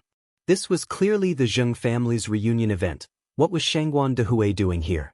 For a moment, Zheng Lingling was a bit taken aback. The second car brought out 2 men and 2 women. Among them 3 were young people and a middle-aged woman who looked to be in her 40s or 50s. Zheng Xianjing recognized 2 of them as Shangguan Su and Shangguan Shi. The person in the middle with outstanding looks and cool temperament was unmistakably Ni Yang. Ni Yang? Why was she here too? She didn't recognize the middle-aged woman. Each one of these people was extraordinary, not one resembled the rural folks she had imagined in her mind. What on earth was happening? By the time the mother and daughter could react, Mr. and Mrs. Zheng were already introducing them to everyone. Lingling, Sun Wu, this is your sister Tingting, this is your brother-in-law, Shangguan Dehui, and this is Tingting's sworn sister, Qingge. You must thank Qingge who has taken care of your sister over these past 2 years in Beijing. Initially, Ni Qingge didn't plan on coming, but Ni Zuihua insisted that she should. Ni Zuihua is not an ungrateful person. Since she decided to treat Ni Qingge as her sister, she would treat her as sister for the rest of her life. Hearing this, Zheng Lingling was stunned. Zheng Lingling had expected to see a coarse and ugly rural woman, but reality had given her a hard slap on the face. The country bumpkin in her eyes turned out to be Shangguan Dehui's wife. And she was so beautiful. Sister Tingting, brother-in-law, and Sister Qing, nice to meet you. Zheng Lingling tried to calm down and greeted them with a smile. Ni Zuihua said with a smile, Sister Lingling, thank you and brother-in-law for taking care of Mom all these years. You have worked hard. Taking care of Mom is my responsibility. Sister Tingting, you are too polite. Is this Ni Zuihua already itching to assert her authority? At that moment, Zheng Lingling narrowed her eyes, as if she had suddenly remembered something. That's right. She seemed to have seen Ni Zuihua before. It was 2 years ago during the New Year. The memories in Zheng Lingling's mind became clearer and clearer. No wonder when she first laid eyes on Ni Zuehua and her daughter, she had a vague sense of impending crisis. 2 years ago, when Ni Zuehua had just arrived in Beijing, she exuded a certain shabbiness that betrayed her humble origins. That must have been why Zheng Lingling didn't give her any importance. Unexpectedly, in the span of 2 years, there had been such a tremendous change in Ni Zuehua. If she had known, she wouldn't have allowed Ni Zuehua the chance to stay in Beijing. She was full of regret. Zheng Lingling looked at the radiant Ni Zuehua, her regret so deep it was as if her intestines were turning green. Ni Chengge watched Zheng Lingling, his brows furrowed subtly. Zheng Lingling seemed enthusiastic, but her words were far from cordial. It appeared he needed to warn Ni Zuehua. Madame Zheng then introduced Zheng Xianjing to everyone. Xianjing, this is your oldest cousin. Xiaoxiu, this is your cousin Xiaoxi. This is your second cousin Yang, and this little one in my arms is your youngest cousin Yunyun. Zheng Xianjing never expected that Ni Yang would turn out to be her cousin. Even more surprising was the fact that Ni Yang's mother was Madame Zheng's long-lost daughter. What right did a small-time trader like Ni Yang have to be her cousin? Zheng Xianjing was extremely uncomfortable, but she still put on a polite smile and greeted everyone. Cousin, cousin, second cousin, little cousin. Ni Yang, who had previously engaged with Zheng Xianjing a few times, knew that Zheng Xianjing wasn't as gentle and kind as she appeared, smiling said, "Cousin, we meet again." "Shangguan," she exclaimed in surprise. "Yang, you've met Xianjing before?" Ni Yang nodded, "A few times." "Shangguan," she replied, "that really is fate." Ni Yang's mouth teased into a modest smile. "Indeed, it is fate." Zheng Xianjing clenched her hands tightly hidden inside her sleeves. Was Ni Yang deliberately provoking her? Just then, Madame Zheng led Mo Qishan over. "Look at my forgetful brain. There's one more person I need to introduce. Lingling, this is Yang's boyfriend."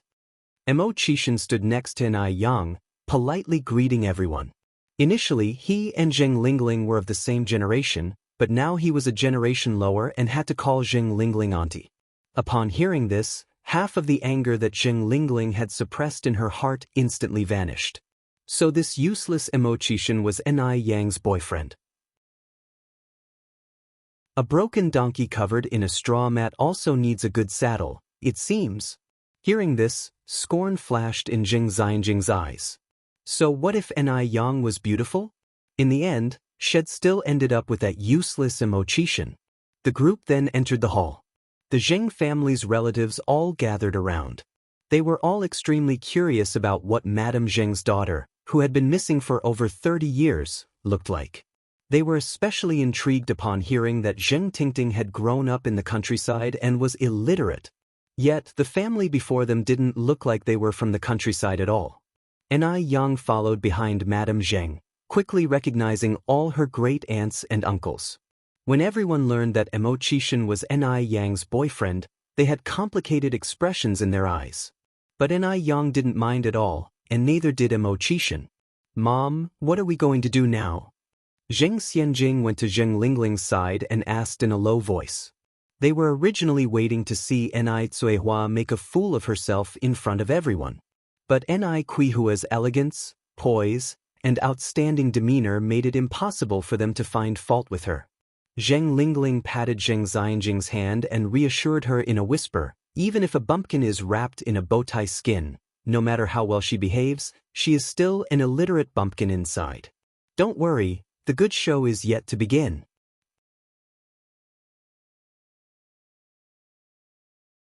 Chapter 754, Self-inflicted _1 Zheng Xianjing watched Ni Yang, who was surrounded by the crowd, a strong tint of jealousy flashing in her eyes. She just couldn't keep it down.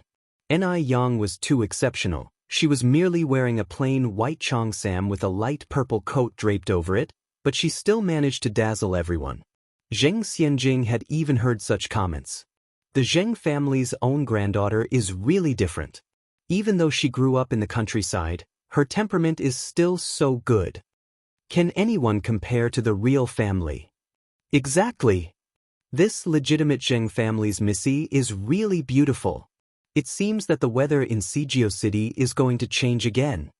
Everyone was focused on Ni Zihua and her daughter Ni Yang, who more noticed the Zheng family's adopted daughters, Zheng Lingling and Zheng Xianjing.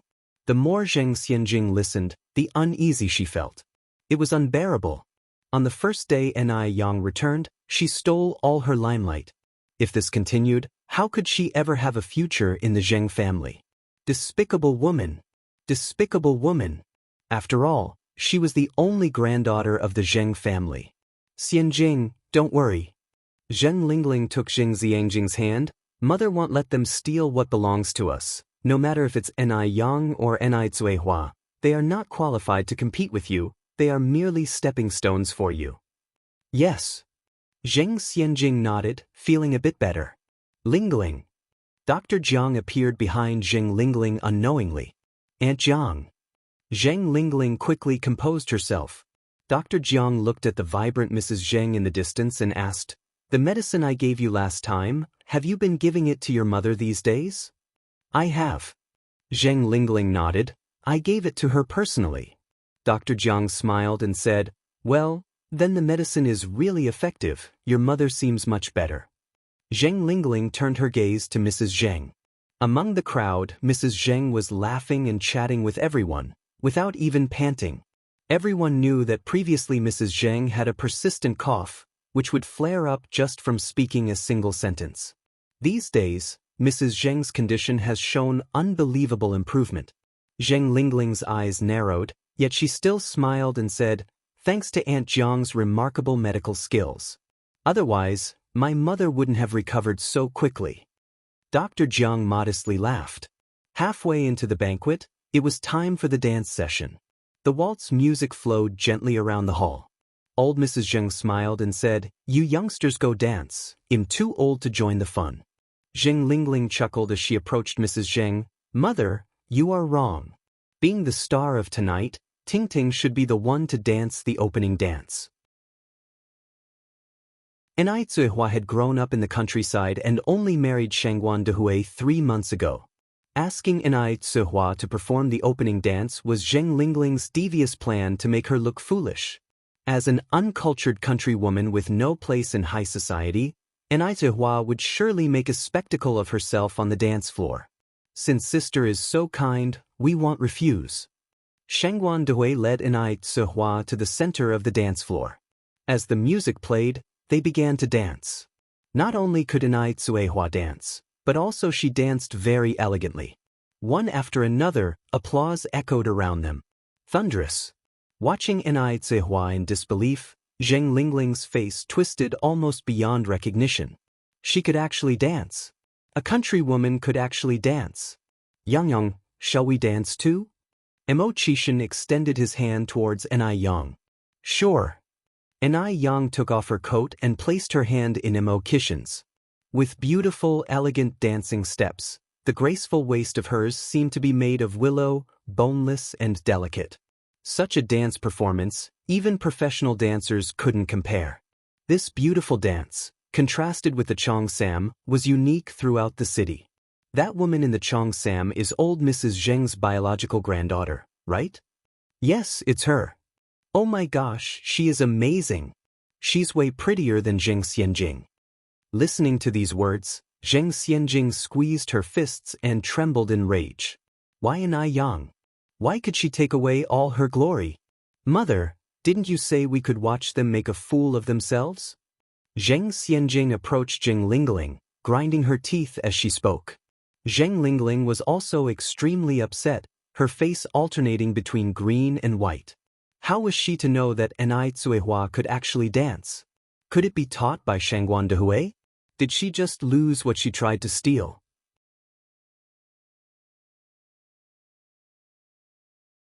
Chapter 755. Self-inflicted _2. Zheng Lingling could not help but despise herself for letting Ni Zuihua open the dance floor. "Mom, what should we do now?" Zheng Xianjing then asked. With such a grand kinship identification party held today, where could their family of 3 ever stand in the future? Don't act rashly, just watch for changes. Zheng Lingling suppressed the anger in her heart. Having struggled for so many years in the upper class, Zheng Lingling certainly knew that she couldn't be too impulsive at such a time. Sometimes being too impulsive could not only fail to achieve one's goal, but also bring trouble to oneself. Zheng Xianjing bit her lip. Are we just going to let them take center stage? She simply found it unbearable. Usually, when the Zheng family hosted banquets, many eligible bachelors would invite her to dance and then take the opportunity to strike up a conversation. But today, not a single person came over to invite her to dance.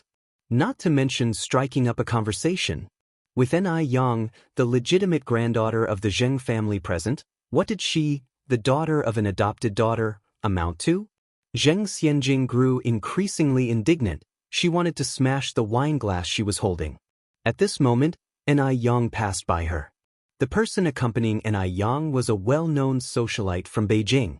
Back when she was the only granddaughter of the Zheng family, at every Zheng family banquet, this woman would hover after her. But in the blink of an eye, her object of flattery had turned into Ni Yang. Zheng Xianjing, glancing at the blooming smile on Ni Yang's face, squinted. Ni Yang was wearing a cheongsam and a pair of silver-white high heels. If she fell by accident, her position would definitely be very ungraceful. Zheng Xianjing cornered her lips, holding her wineglass, and quietly stretched out her right foot. Ni Yang seemed not to see Zheng Xianjing's small action, her eyebrows and eyes as usual. While talking to the socialite next to her, she kept walking forward. At this moment, thud. Zheng Xianjing stumbled and fell flat on the ground, her red wine spilling all over the floor. The previously lively banquet hall quieted down.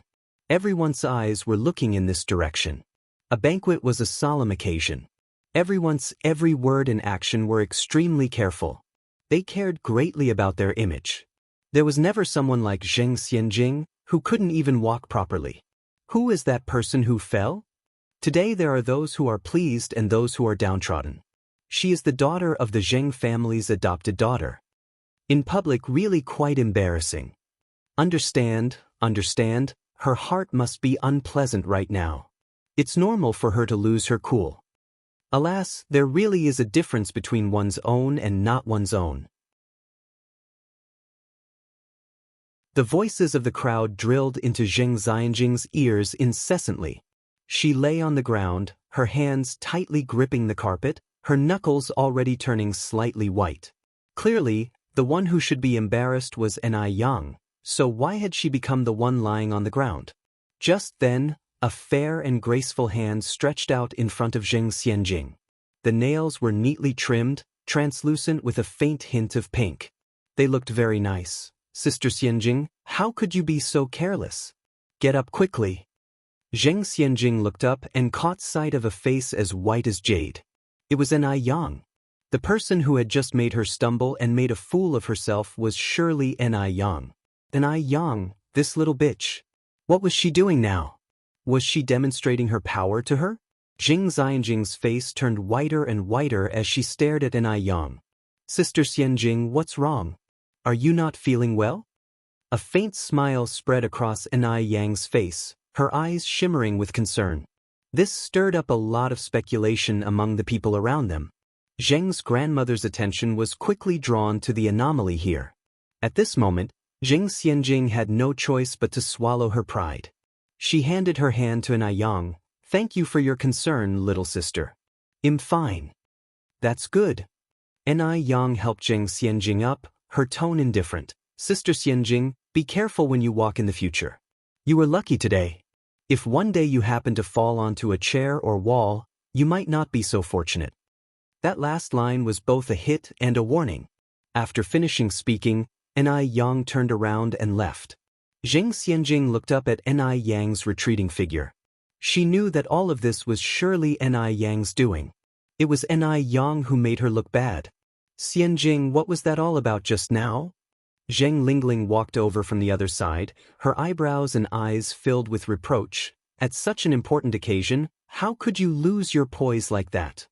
She had originally arranged for Zheng Xianjing to shine today.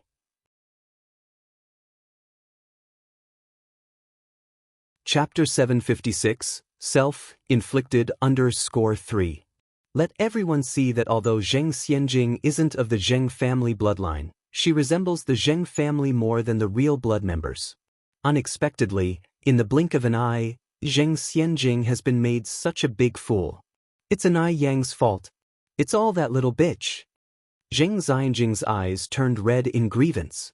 Zheng Lingling slightly furrowed her brows, her eyes shifted from blame to heartache. I didn't expect Anai Yang to be so arrogant. It was just her first day back and she dared to openly bully Zheng Xianjing. Mom, you have to get revenge for me, Zheng Xianjing said. Zheng Lingling patted Zheng Xianjing's hand. Don't worry, there's plenty of time in the future. I'll first get you changed into a fresh set of clothes. Zheng Xianjing nodded. The people attending today's banquet were all prestigious figures in Beijing. Have you heard? Mr. Du from the south came to our Beijing not long ago. Mr. Du? Which Mr. Du? From the way you're talking, how many people are worthy of being called Mr. Du? After hearing that, the person gasped. Is it Mr. Du from the 10 Miles Casino? Exactly. The master who rules the 10 Miles Casino. When Zheng Xianjing walked out after changing her clothes, she heard this conversation. She instinctively slowed down her steps. She also knew a bit about the Mr. Du from the 10 Miles Casino. She heard about him when she was sitting in the tea house, listening to the storytelling. Mr. Du was indeed a big shot who had risen from a sea of blood and carnage. It was said that he was over 30 this year, without a wife or children. Although he did have 2 concubines. In ancient times, having a concubine also meant having a mistress. Now, the term concubine no longer exists in China. However, Mr. Du had long renounced his Chinese citizenship, so the monogamy law of China could not restrain him. Yet, such a man could become the head honcho of the 10 Miles Casino. There were many legends about Mr. Du, but few people had actually seen him. Zheng Xianjing didn't expect that Mr. Du would come to Beijing. If she had the chance to get close to him, it would certainly catch everyone's attention. Zheng Xianjing was lost in her thoughts. Although she wholeheartedly wanted to marry Mr. Mog, it wouldn't affect her mingling with other big shots. More so, if it's a major figure like Mr. Du, if she was able to marry Mr. Mog and make Mr. Du respect her, becoming a servant under her skirt, would anyone in Beijing still dare to look down on her? She was so beautiful. As long as she was given a chance to get close to Mr. Du, she could definitely catch his attention. Thinking this, Zheng Xianjing's steps became light and fluttery. After the banquet ended, Nai Zihua, Nai Yang and their group didn't leave, but stayed at the Zheng family's house. The old madam wanted them to stay for a while. She had been separated from Nai Zihua and her daughter for so many years, and now that they had finally recognized each other, it was of course time to reconnect. The old madam asked a servant to bring Zheng Suyu down from upstairs. Ting Ting, this is your Aunt Suyu. The old madam pulled on Zheng Suyu's hand, tears in her eyes. Suyu, Ting Ting has come back. Zheng Suyu laughed. Ting Ting, Ting Ting.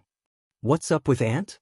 Seeing that Zheng Suyu's expression was a bit off, Nai Zuihua turned her head to look at the old madam. The old madam sighed. Your aunt received a shock many years ago, and her mental state hasn't been clear ever since. Nai Zuihua nodded. Shangguan Dehui looked at Zheng Suyu, his eyes full of disbelief. Years ago, when he was still a child, he had seen Zheng Suyu a few times. At that time, Zheng Suyu was young and promising, a famous talent. She was always surrounded by a group of scholars. She was really high profile and was a legend in their circle. Who would have thought that things change over time? The talented woman of decades ago had now become like this. Now, Zheng Suyu was disheveled, skinny, and had a vacant look in her eyes, her past glory nowhere to be seen. If not for seeing it with his own eyes, who would believe that this woman was once the highly talented figure of the past? Who knows what Zheng Suyu had really been through? Shangguan Dihui's eyes were full of pity. The old madam said again, Yang Yang, Xiaoxi, Xiaoxiu, come over here and say hello to your great-aunt. At her words, Nai Yang, Shangguan Shi, and Shangguan Su came over. The 3 of them politely greeted their great-aunt. Zheng Suyu began spinning excitedly. I'm a great-aunt. I'm a great-aunt. The great-aunt is here. Suddenly, her face turned pale, as if she had seen something terrifying. She screamed in horror. "The ghost! A ghost is coming to kill me! Please don't kill me! Let me go!"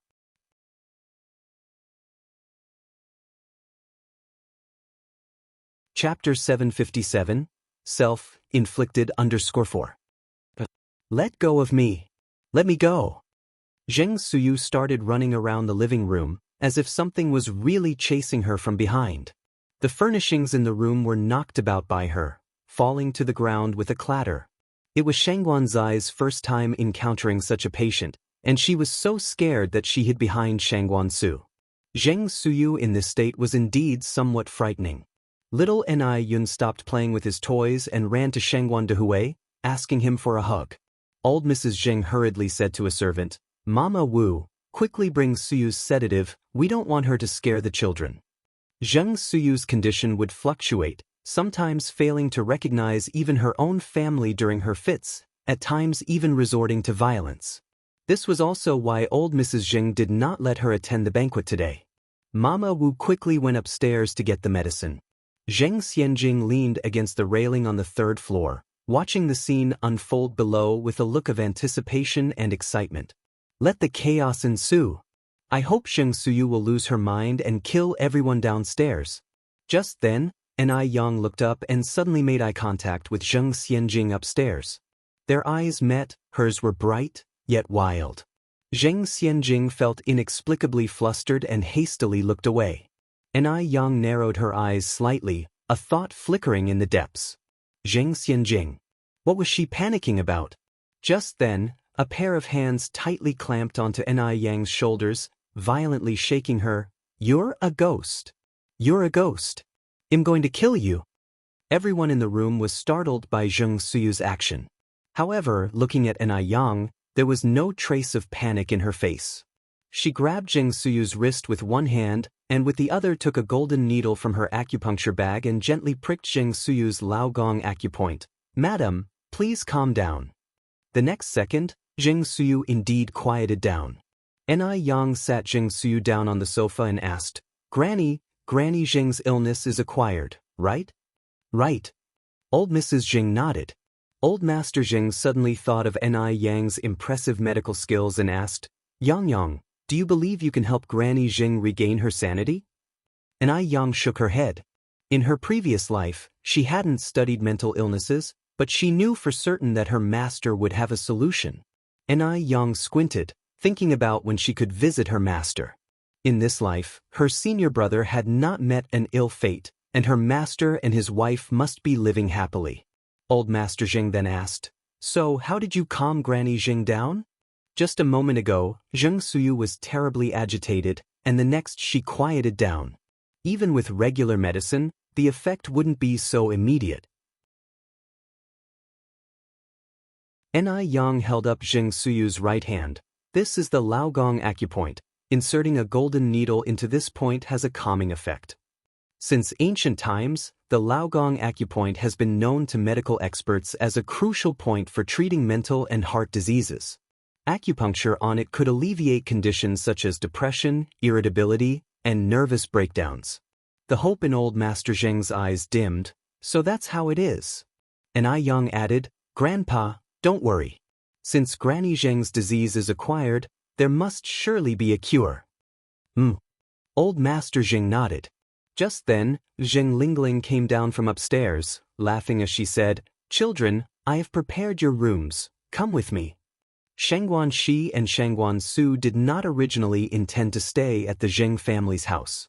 But today was the first day that Ni Cuihua had returned to her ancestry.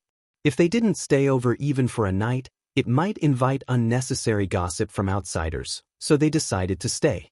"Thank you, Auntie," Ni Yang politely thanked them. The three of them followed Zheng Lingling upstairs. The room of Ni Cuihua was personally prepared by old Mrs. Zheng at the top floor where the lighting was the best. The room was always reserved for Ni Cuihua. In the evening, Ni Yang lay in bed, unable to sleep despite tossing and turning.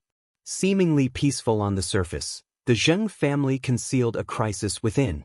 For example, the illness of old Master and old Mrs. Zheng. Why were they chronically ill? Why were toxins present in their bodies? Also, Zheng Suyu, what led to Suyu's madness? Was there something hidden beneath all this? With all these thoughts and the unfamiliarity of the bed, she ended up spending the whole night without sleep.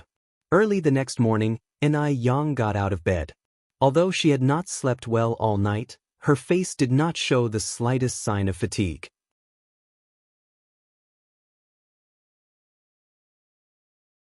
Chapter 758, Self-Inflicted _5. Wearing a simple cheongsam paired with an overcoat, her hair cascaded down her back, with a clip of the same color as the cheongsam holding back a strand at her ear. She was a sight to behold. Yang is up, Jing Lingling, who was preparing breakfast, warmly greeted Yen as she came in. She showed no traces of dislike for Yang, her eyebrows were brimming with affection. Yang greeted her cheerfully, "Good morning, Auntie."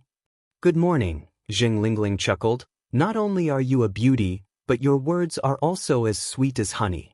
Unlike our Xianxia, who's a bit aloof. She's not particularly good-looking and isn't quite the charmer either. Her introverted demeanor is really baffling." With her silver tongue, Jing Lingling could make the dead come alive and make the living dance to her tunes, leaving them utterly confused. If the person in front of her wasn't Yang, they would have surely dropped all their defenses. Yang lightly hooked the corner of her mouth, her dimples barely visible. "Auntie, you're being too modest about Sister Xianxia. She's quite an incredible person as well." Zheng Lingling narrowed her eyes. Yang was indeed no easy target. Ordinary teenagers hearing such pleasant words would have been completely disoriented. But not Yang, she managed just fine. Soon, Shangguan Su and Shangguan Shi got up as well. From Shangguan Zu's perspective, he could see Yang's profile. Sitting at the dining table, she wasn't adopting the poised posture that most young ladies from big families did. Instead, she sat with her left leg crossed over her right, exuding casual confidence. Her cheongsam had been amended, with a slit that wasn't too high, revealing a graceful calf that was dazzlingly white. Looking up, there was her uniquely delicate face. The shadows cast by her curled eyelashes on her nose bridge were fan-like. Her lips were red, echoing the clip by her ear. Such a person would attract attention wherever she went. "Yang, why did you get up so early?" Shangguan Shi skipped over and sat next to Yen. Shangguan Su looked away distastefully. Yang laughed. "It's not that early, you two are up too, aren't you?" Shangguan Shi giggled. "Well, we have work, but you don't." As she spoke, she noticed Zheng Lingling emerging from the kitchen and quickly greeted her. "Good morning, Auntie." Zheng Lingling smiled. "Oh, Xiaoxi and Xiaoxiu, you're both up. How did you sleep last night?" Shangguan Shi replied, "Thank you for your concern, Auntie, we slept really well." Soon, the elders Zheng and his wife, Enai Zehua, and Shangguan Dehui joined them for breakfast. It was a full house at the Zheng family's dining table. It was the first time that the dining room was filled with so many people. The sight was overwhelming for the elderly Zhengs. They had been waiting for such a family reunion for many years. Now, death would leave nothing to be regretted. Halfway through the meal, Mrs. Zheng finally noticed Zheng Xianjing's absence and asked, "Lingling, where is Xianjing?" Zheng Lingling replied, "I have no idea where that child is.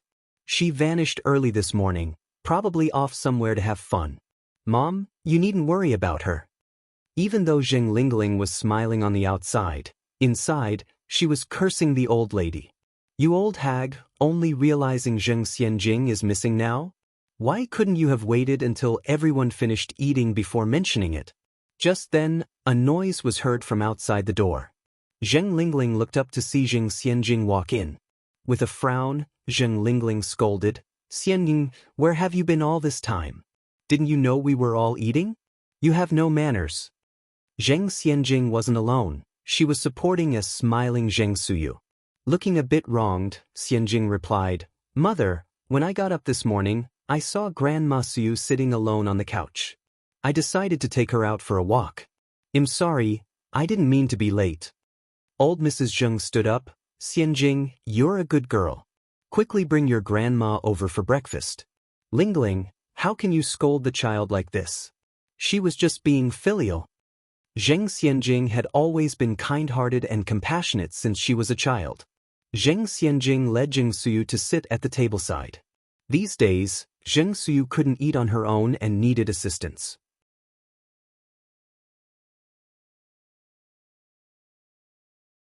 Chapter 759, Self-Inflicted _6. Zheng Xianjing took the bowl and chopsticks from the servant's hand. Let me feed Aunt Suyu. Zheng Suyu was restless while eating, often spraying food all over the person feeding her. In just a few minutes, Zheng Xianjing was sprayed twice. Fun. So much fun. Zheng Suyu clapped her hands joyfully. Zheng Xianjing didn't get angry. She calmly wiped the leftovers off her face with a handkerchief. Her lips still held a smile, and she kindly said, Aunt Suyu, you mustn't be naughty, we have to eat properly. Who else could tolerate such behavior from Zheng Suyu? Seeing Zheng Xianjing being so understanding, both the Zheng family's patriarch and matriarch were very reassured. Zheng Lingling unintentionally exchanged glances with Zheng Xianjing, and both saw the satisfaction in the other's eyes. Anai Yang took a sip of milk, her gaze sweeping over everyone unnoticed. Is Zheng Xianjing really that kind? From what she knew of Zheng Xianjing, unless the sun rises from the west, Zheng Xianjing would certainly not be a person of goodwill. The Zheng family's water was too deep. She had to probe carefully to ensure that her grandparents could live their final years in peace. After breakfast was over, everyone began to go about their business. Shangguan Su and Shangguan Shi went to work. Before they left, they informed the matriarch that they would not be coming the next evening. Firstly, because it was inconvenient due to work, and secondly, there was a generational gap between them and the matriarch. Moreover, their paternal grandmother was still alive. How would it look if they always stayed at the Zheng family's house? Anai Yang left the house with Shangguan Su and Shangguan Shi. Shangguan Su asked, Yang, where are you going? I can drive you there. Anai Yang replied, No need, I will ride my bike. I have several places to go this afternoon. It would be inconvenient if you were to drive me. All right then, just be careful on the way. Shangguan Su instructed her. Okay. Anai Yang nodded. At that moment, the matriarch came out from inside. Yang, where are you going? Our family might lack other things, but we have plenty of cars. I can assign a driver to you and have them take you there. Upon hearing this, Zheng Lingling's face was full of disbelief. What? This old hag actually wanted to assign a driver to Anai Yang. She had served this old hag in the Zheng family for so many years, and the old hag had never thought of assigning a driver to Zheng Xianjing. What did she mean by this now? Was she deliberately trying to embarrass her? Anger was seething up inside Zheng Lingling, but she could not vent it out. Anai Yang smiled and said, No need, Grandma, I prefer to ride my bike. She preferred bicycles over cars. Anai Yang was someone who was immensely nostalgic. This bicycle had been with her since she started her business 2 years ago. She couldn't bear to retire it. With Anai Yang's current financial status, if she wanted to switch to a car, she wouldn't have to consider it at all. She could easily afford not just 1, but 10 cars without batting an eyelid. Anai Yang was the type who silently amassed wealth. Let me assign a driver for you then. Riding a bike requires pedaling, it's so tiring, the matriarch insisted. Anai Yang replied, Not at all, I have to leave now, Grandma, bye. The matriarch helplessly laughed. This child. Shangguan Dehui didn't have class today. He had already discussed with Anai Zuihua the night before about bringing the Zheng family patriarch and matriarch out for fun today. Throughout these years, the elderly couple had been continually searching for Anai Zuihua, without taking the time to enjoy themselves. Anai Zuihua said, Why don't you come with us, Lingling? Sure. Zheng Lingling nodded. It was an important occasion. Of course she would go. What if, in her absence, the old Master Zheng and Madame Zheng handed all the Zheng family's property over to Anai Zihua? She had to closely watch Mr. Zheng and Mrs. Zheng at all times. Now it was already April, the sunshine was warm, both sides of the road were lined with cherry trees, which were just blooming right now. The beautiful pink blossoms were a sight to behold from afar. Anai Yang was cycling down the road. The gentle breeze stirred up the pink cherry blossoms, creating a flurry of petals. Petals fell into her hair, onto her shoulders and brushed past her cheeks, causing her to instinctively stretch her arms wide. Yang had good control of her bike. Even with her arms outstretched, she cycled steadily. From afar, she exhibited a vibrant sense of beauty and skill. A black car whisked past her. Just as the black car drove by, a figure dashed across from the other side of the road. Yang quickly braked and jumped off the bike. "Are you okay, sis?" The girl appeared 16 or 17 years old, her face smeared with a layer of dark dust, making it hard to see her actual features. However, her giant sparkling eyes lit up her face. Although it was already April, she was still wearing a thick cotton-padded jacket with floral patterns. The girl was about to say something when a pallid woman rushed from the side, grabbed her arm and started running, shouting, "Let's go, we're running out of time." Wu Yenyun had no time to respond and hurriedly followed her mother. The mother and daughter ran all the way to stop in front of a large hotel.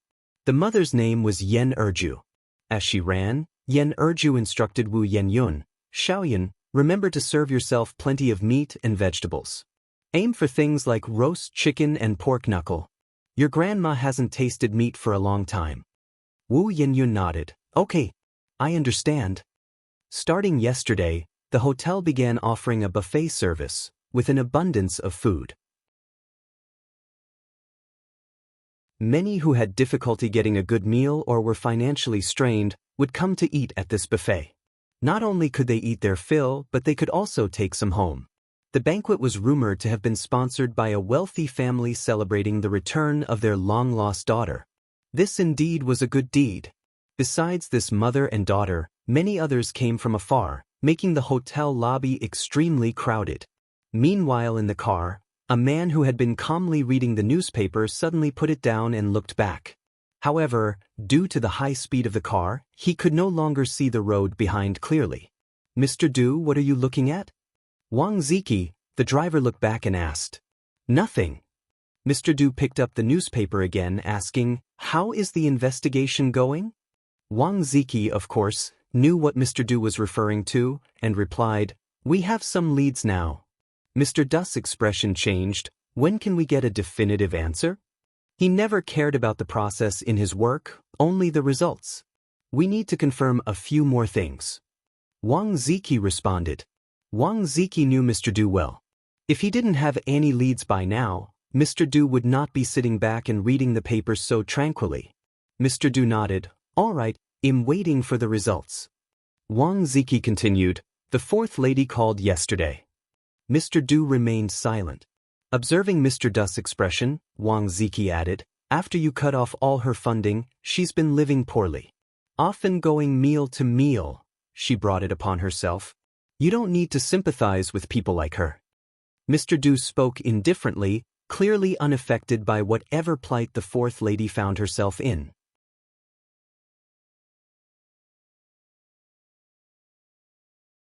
Chapter 760. The Secret of Ginseng Soup _1/4 Miss is a typical internet critic, enjoying the money of Master Du on the one hand, while on the other hand, she curses him as the most evil capitalist, wanting to overthrow the Master Du, acting recklessly. Now that Master Du has cut off all her sources of income, she certainly deserves it. After thinking about it, Wang Ziki continued, "So we just let fourth Miss go like this? Master Du used to spoil fourth Miss, or else he wouldn't have indulged her for such a long time." After a while, Master Du's voice echoed in the air. "She wanted freedom, didn't she? Then I'll give her freedom." Wang Ziki was taken aback. Was Master Du completely giving up on fourth Miss? Master Du continued, "From now on, if she calls, you don't need to answer." "All right." Wang Ziki nodded agreement. Today is the opening day of Beijing's 15th fair-skinned beauty store. With great discounts and unlimited purchases of limited products today, as soon as the store opens, it is filled with people. The 5 employees simply couldn't keep up with the rush. Yang put on her uniform and began working with the others. "I want 10 sets of the Supreme Edition limited gift boxes." The Supreme Edition limited gift box costs 580 yuan each, but the rich people in Beijing can afford it. It was supremely difficult to get one of these limited edition gift boxes before, As this rare opportunity of unrestricted purchasing arose with the opening of the new store, of course people wanted to buy more. Yang smiled slightly. I'm sorry, customer, but each person is limited to purchasing one Supreme Edition limited gift box. I thought it wasn't restricted today? The voice of the person sounded obviously unhappy. Yang explained, no restriction means the total quantity is not restricted. As long as customers visit the store, everyone can purchase the limited products. On a normal day, these limited edition products are only limited to 60 sets per month. Many people came hoping to buy them, but left with disappointment. Oh, is that so? Can I really buy 10 sets? Can't you make an exception for me, young lady? Yang continued, I'm really sorry, these are the store's rules, I can't easily violate them. Your boss must be a fool then, doesn't even know when to make money. Give me one set. Alright, please wait a moment. Yang took out a set of fair-skinned beauty and handed it to her. Limited sales in the mall is called hunger marketing. As the saying goes, rarity is the most precious thing. If fair-skinned beauty had always been available without limitation, its sales would definitely not be as good as they are now. And being a limited sale give people a high-end feeling. Xianxia is also a loyal fan of fair-skinned beauty. A year ago, her skin was very rough and she needed foundation to cover up her flaws, but since she started using fair-skinned beauty, her rough skin problem has improved a lot. Even without makeup now, her skin is still glowing with hydration. Today is the grand opening of Fair-Skinned Bowtie's new store, with unlimited supply of limited products. Of course Xianxia wouldn't miss it. Xianxia and her young friends came to the Fair-Skinned Beauty store. This young friend was called Zhou, Xianxia's college classmate. They also lived in the same dormitory and got along well. Wait a moment. Just as Xianxia was getting ready to go in, she spotted a familiar figure. What's wrong? Zhou turned around questioningly. Xianxia carefully recognized the figure in the crowd. I think I see someone I know. Who? Zhou asked. Xianxia continued, it's my new younger sister. Xianxia deliberately pronounced the two words younger sister with emphasis. To think that Yang would actually work at Fair-Skinned Beauty? What was going on? Zhou then added, is it the younger sister who wants to compete with you for your family property? Yes. Xianxia nodded her head. Due to Xianxia's intentional vilification, Zhou had a very bad impression of Yang. Isn't your family quite rich? Why would your grandmother let her work? This is so embarrassing. Country folks are just country folks, even if they dress up in princess clothes, they don't look like princesses. Xianxia continued, she's doing it on purpose. What do you mean? Zhou asked. Xianxia said, by doing this, she just wants to get my grandmother's attention. You think, if my grandmother sees her working here, she's bound to be heartbroken. As soon as my grandmother feels bad, she'll give her all the family property. By then, there would be no share for me and my mother. The Zheng family is not lacking food and drink for Yang, but Yang is pretending to be pitiful and working outside. It's clearly on purpose.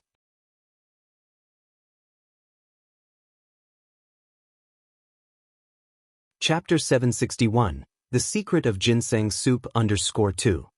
Their cunning is truly deep. Zhou exclaimed in surprise, oh my God. Your new sister has no shame at all. You and your mother have been taking care of your grandparents for such a long time. Even if you're not related by blood, your emotional bond is even stronger. How dare they sit idle and reap the benefits and try to steal from you? Xianxia sighed helplessly. Zhou continued, wait, I'll teach her a lesson for you. Forget it. Xianxia held onto Zhou's arm, pleadingly saying, we would often run into each other, it wouldn't be good if things get too tense. Zhou is someone who can't stand injustice, and Xianxia is her good friend. She can't stand Xianxia being bullied. It doesn't concern you if I am the one who teaches her a lesson. You just wait here. It's the long-haired girl, right? Xianxia nodded. Don't make a big scene after all, she is still my sister. Zhou, speechless, said, what are you still considering at this point? sisterly affection? Then Zhou turned and walked towards the store. Watching her figure, an imperceptible smirk appeared at the corners of Zheng Xianjing's mouth. Zhou is quite naive and easy to inflame, just like a firecracker, ready to explode at the slightest provocations. Perhaps she reads too many martial arts novels, aspiring to be a chivalrous woman who vanquishes evil. This time, Ni Yang might be in trouble. The store is crowded with people lining up. Even if Zhou wanted to make it difficult for Ni Yang, she couldn't do it immediately. Zhou stood in line, observing Ni Yang. As she got closer to the front of the line, she suddenly realized that Zheng Xianjing's sister was incredibly beautiful. Her skin was as white as snow, lips red and teeth white. For all appearances and charm, even the dull uniform she wore couldn't hide her ethereal temperament. Every frown and smile was exceedingly eye-catching. She, a woman herself, found her eyes brightening and heart fluttering at the sight. Because the store was so crowded, people bumped into each other, causing a glass bottle on the shelf to fall. The glass bottle was about to hit a little girl. Just as Zhou was about to intervene, she saw a figure move faster than she could. The figure gently held the little girl in one arm and deftly caught the falling glass bottle in the other. Steady as a rock. Her posture was incredibly cool.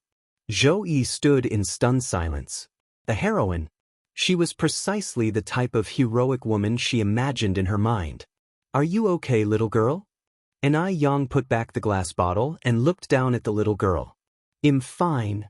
The little girl shook her head and quickly ran to her mother saying, "Mama."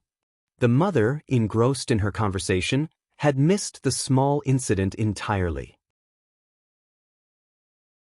Zhou's gaze toward Ni Yang gradually turned into admiration. Ni Yang looked beautiful when she smiled and had adorable dimples, and she was incredibly agile. It was hard for anyone to dislike her. After a while, it was finally Zhou's turn. Outside the door, the smugness in Zheng Xianjing's eyes became more apparent.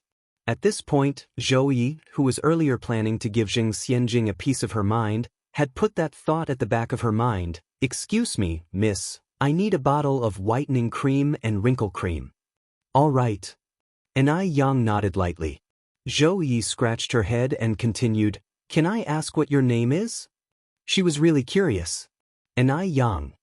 Ni Yang's tone was light. "Ni Yang, what a lovely name. Ni Yang, have you ever practiced martial arts?"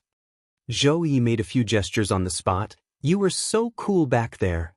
Ni Yang smiled and said, "Thank you. I have practiced martial arts and Chinese kung fu for a few years." In her previous life, she had mastered kung fu and martial arts to protect herself but was still schemed upon. In this life, her senses had become sensitized ever since she saved that high official in Dam Village. The combination of her heightened senses and martial arts made her movements more agile. Zhou nodded. "So that's how it is." Outside the door, the more Zheng Xianjing watched, the more something seemed wrong. Didn't Zhou go in to give Ni Yang a hard time? Why were they now having a pleasant conversation? What an idiot Zhou was. What on earth was she doing? Zheng Xianjing's lips tightened. She was itching to rush in and slap Zhou.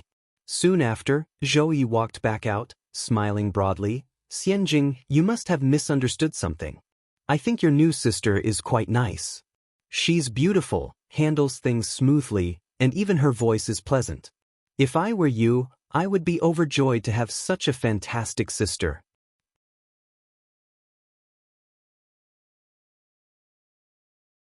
Chapter 762, The Secret of Ginseng Soup _3. Upon hearing this, shock flooded Zheng Xianjing's face. What in the world had happened? Why did Zhou suddenly side with Ni Yang and speak up for her? Zheng Xianjing's complexion changed continuously. She sighed deeply, her face filled with bitterness. "I knew this would be the outcome," she said dejectedly. "What outcome?" Zhou asked. Zheng Xianjing responded with a bitter laugh. "Just because she's pretty, everything she does is right? Well, I'm used to it." She was stepping back to move forward, shifting the hatred back onto Ni Yang. "No," Zhou continued, "I didn't side with your sister because she's beautiful. I genuinely think she's a good person, not a bad one. Xianxia, her head lowered and filled with a sense of grievance, responded, You've truly been fooled by her. She's like a venomous snake in human skin. If you're not careful, she can deliver a lethal blow. You haven't spent time with her, so I can understand why you've been misled. Really? Zhou Yi squinted her eyes. She couldn't help but feel that Ni Yang was not that kind of person. Zheng Xianjing continued, Look at you now, even doubting my words. Think about it. We've been classmates for so long, when have I ever lied to you? Whatever, I give up. Zhou Yi said, This is too convoluted, it's giving me a headache. Anyway, I really like your sister. You dislike yours, I like mine, let's just keep it that way. Zheng Xianjing bit her lip hard, feeling intense resentment. Why? Why did Ni Yang get to snatch everything away from her? First, she took away her grandparents, and now she was even trying to take her best friend. At the Zheng family's home, the elderly Mr. and Mrs. Zheng hadn't had such fun in a long time. Even after coming back from the park, their faces still bore happy smiles. At that moment, the butler escorted Dr. Jiang inside. Madam, Dr. Jiang is here. Dr. Jiang inspected Mrs. Zheng's health every month and a half. Xiaoyan's here. Mrs. Zheng smiled at Ni Yang. Yang, come here. The last time there were too many people, and I forgot to introduce you to Grandma Jiang. Ni Yang responded and approached her, Grandma Jiang. Dr. Jiang nodded and said, This child is really beautiful, Qing, just like you when you were young. Right? I think so too. The corners of Mrs. Zheng's eyes brimmed with warmth. Ni Cuihua served a plate of fruits. Dr. Jiang, have some fruit. Mrs. Zheng said, Xiaoyan and I are lifelong best friends. Tingting, you should call her Aunt Jiang. All right. Ni Cuihua looked up at Dr. Jiang, Aunt Jiang. She hadn't really paid attention to Dr. Jiang during the last familial reunion, but finding a closer look at her today, she found her strangely familiar. Very familiar. It was as if she had seen her somewhere before. Ni Cuihua squinted her eyes but simply couldn't remember where she had seen Dr. Jiang before. Dr. Jiang subtly shifted her gaze away from Ni Cuihua, placed her medical box on the tea table, and said to Mrs. Zheng, Qing, shall we start now? I heard from Lingling that you've been feeling much better recently. Mrs. Zheng nodded, Yes, I'm much better. Ever since she followed Ni Yang's advice, her cough had almost completely disappeared. Nowadays, the only reason she invited Dr. Jiang over was so that she wouldn't overthink. After all, Dr. Jiang was also her lifelong friend. Dr. Jiang put on her stethoscope, then examined Mrs. Zheng's tongue and eyes, before saying, There's still some inflammation. They'll prescribe you some more medicine. All right. Mrs. Zheng nodded. Dr. Jiang took 2 small bottles of medicine out of her medical box and handed them to Mrs. Zheng. This capsule is to be taken once a day. The other one is to be applied externally, 1 patch on the belly button each day. Mrs. Zheng noted down the instructions carefully. As Dr. Jiang was about to leave, she bumped into Zheng Lingling, who was carrying a bowl of ginseng soup. Aunt Jiang's here. Lingling. Dr. Jiang walked over with a smile. No wonder I didn't see you inside, you were making ginseng soup for your mother. Lingling, you're such a filial child. Just then, bang! Dr. Jiang lost her footing, knocking over the bowl of ginseng soup in Zheng Lingling's hands. I'm sorry, Lingling. Did you get burnt? Dr. Jiang apologized immediately. My old age is affecting my vision. Sorry, Zheng Lingling frowned. It's fine, Aunt Jiang. It was just a couple of bowls of ginseng soup, doesn't matter.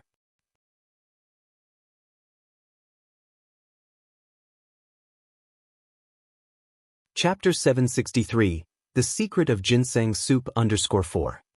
Dr. Jiang squatted down to pick up the shards. Your mother's health has almost fully recovered. Drinking things like ginseng soup has more harm than good. You don't need to make it for her anymore. What? Zheng Lingling looked at Dr. Jiang, thinking she must have misheard. Dr. Jiang continued, Although ginseng is a great tonic, it is also a medicine. As the saying goes, even medicines can be harmful. In short, just listen to me. Zheng Lingling nodded, All right, Aunt Jiang. Dr. Jiang patted Zheng Lingling's arm, "I'll be leaving then." Zheng Lingling quickly put down the shard she was holding. "I'll walk you out." Dr. Jiang looked at the mess on the floor. "No need, you carry on with your chores." Zheng Lingling quickly asked the servants to mop up the spilled soup from the floor. Yen was standing behind a large antique vase, observing the whole scene. The conversation between Zheng Lingling and Dr. Jiang seemed normal, but upon closer inspection, it was full of suspicions. Was she overthinking things, or was there indeed something strange between those two? Yen narrowed her eyes slightly and tiptoed towards the kitchen. The Zheng family's kitchen was huge and it produced a large amount of daily waste. When she arrived, she happened to see the servant throwing the shards into the bin. After the servant left, Yen stepped out from the corner, picked up a piece of shard, and sniffed it. It did smell like ginseng soup. Was she really overthinking it? Yen didn't linger and pulled a handkerchief from her pocket. She wrapped the shard in the handkerchief and left.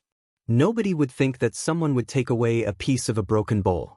That evening, Yen visited Mrs. Zheng's bedroom. "Who's there?" Mrs. Zheng asked from inside the room. "Grandma, it's me, Yang." Yen responded. The next second, the door opened. The person opening the door was Mr. Zheng. Yang, come in quickly." Mrs. Zheng was sitting on the sofa with her reading glasses on, looking at something. Seeing Yen's arrival, she immediately said, "Yang, come over here." Yen walked over with a smile and then saw that Mrs. Zheng was holding a black and white photo of a very cute young baby. Mrs. Zheng laughed. "Yang, does this baby look like Yun? This is your mother when she was little." "Really?" Yen was somewhat amazed as she took the photo. "So this is my mother when she was young? She does look quite like Yun." Mrs. Zheng continued, "So, the moment I first laid my eyes on little Yun, I knew she was somehow related to me, it's fate." After looking at the photo, Yen said, "Grandma, I have something to ask you." "Go ahead." "Have you known Dr. Jiang for a long time?" Yen asked. "Yes." Mrs. Zheng nodded. "If we were to calculate, I have known her for more than 30 years. 30 years wasn't a long time, nor a short one." Yen continued, "So, is she our family's physician? Has she always been managing your health?" Mrs. Zheng further nodded. "I owe my health to her." Yang, Dr. Jiang has no children. She is quite pitiful. If we can help her in the future, we should." "Okay." Yen continued, "Grandma, how did you meet Dr. Jiang?" "Here's how it was." Mrs. Zheng began reminiscing about the past 30 years. Dr. Jiang is indeed a good person. Otherwise, she wouldn't have crossed the Pacific, overcoming countless obstacles, to bring Zheng Lingling to Mrs. Zheng's side. The world 30 years ago was not as it is now. One could only imagine how hard it would have been for Dr. Jiang, a woman, to travel alone with a child. No wonder Mrs. Zheng trusted Dr. Jiang. There was this reason behind their relationship. Yen squinted her eyes and said, "Grandma, can I see the medicine prescribed to you by Dr. Jiang today?" "I will get it for you." Mr. Zheng rose from the sofa to fetch it. A moment later, Mr. Zheng handed 2 small white bottles to Yen. Yen carefully examined the 2 bottles of medicine and found them to be common anti-inflammatory drugs. Mrs. Zheng asked, Yang, have you found something?" Yen continued, "Grandma, do you remember when you and Grandpa first visited Jinghua village, I told you that the toxins in your bodies might have been deliberately caused by someone?"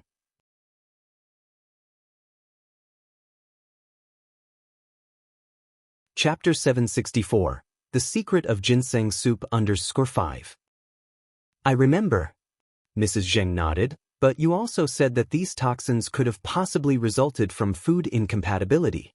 Once she finished speaking, Mrs. Zheng exclaimed surprisingly, Yang, are you suspecting the doctor?" The doctor had absolutely no motive. Why would she poison anyone? Yang replied, "One has to safeguard against the possibility of harm from people. Even though the doctor doesn't have a motive, there is one person who does. Since my return, hasn't someone been afraid that my mom would start fighting with her over the family property?"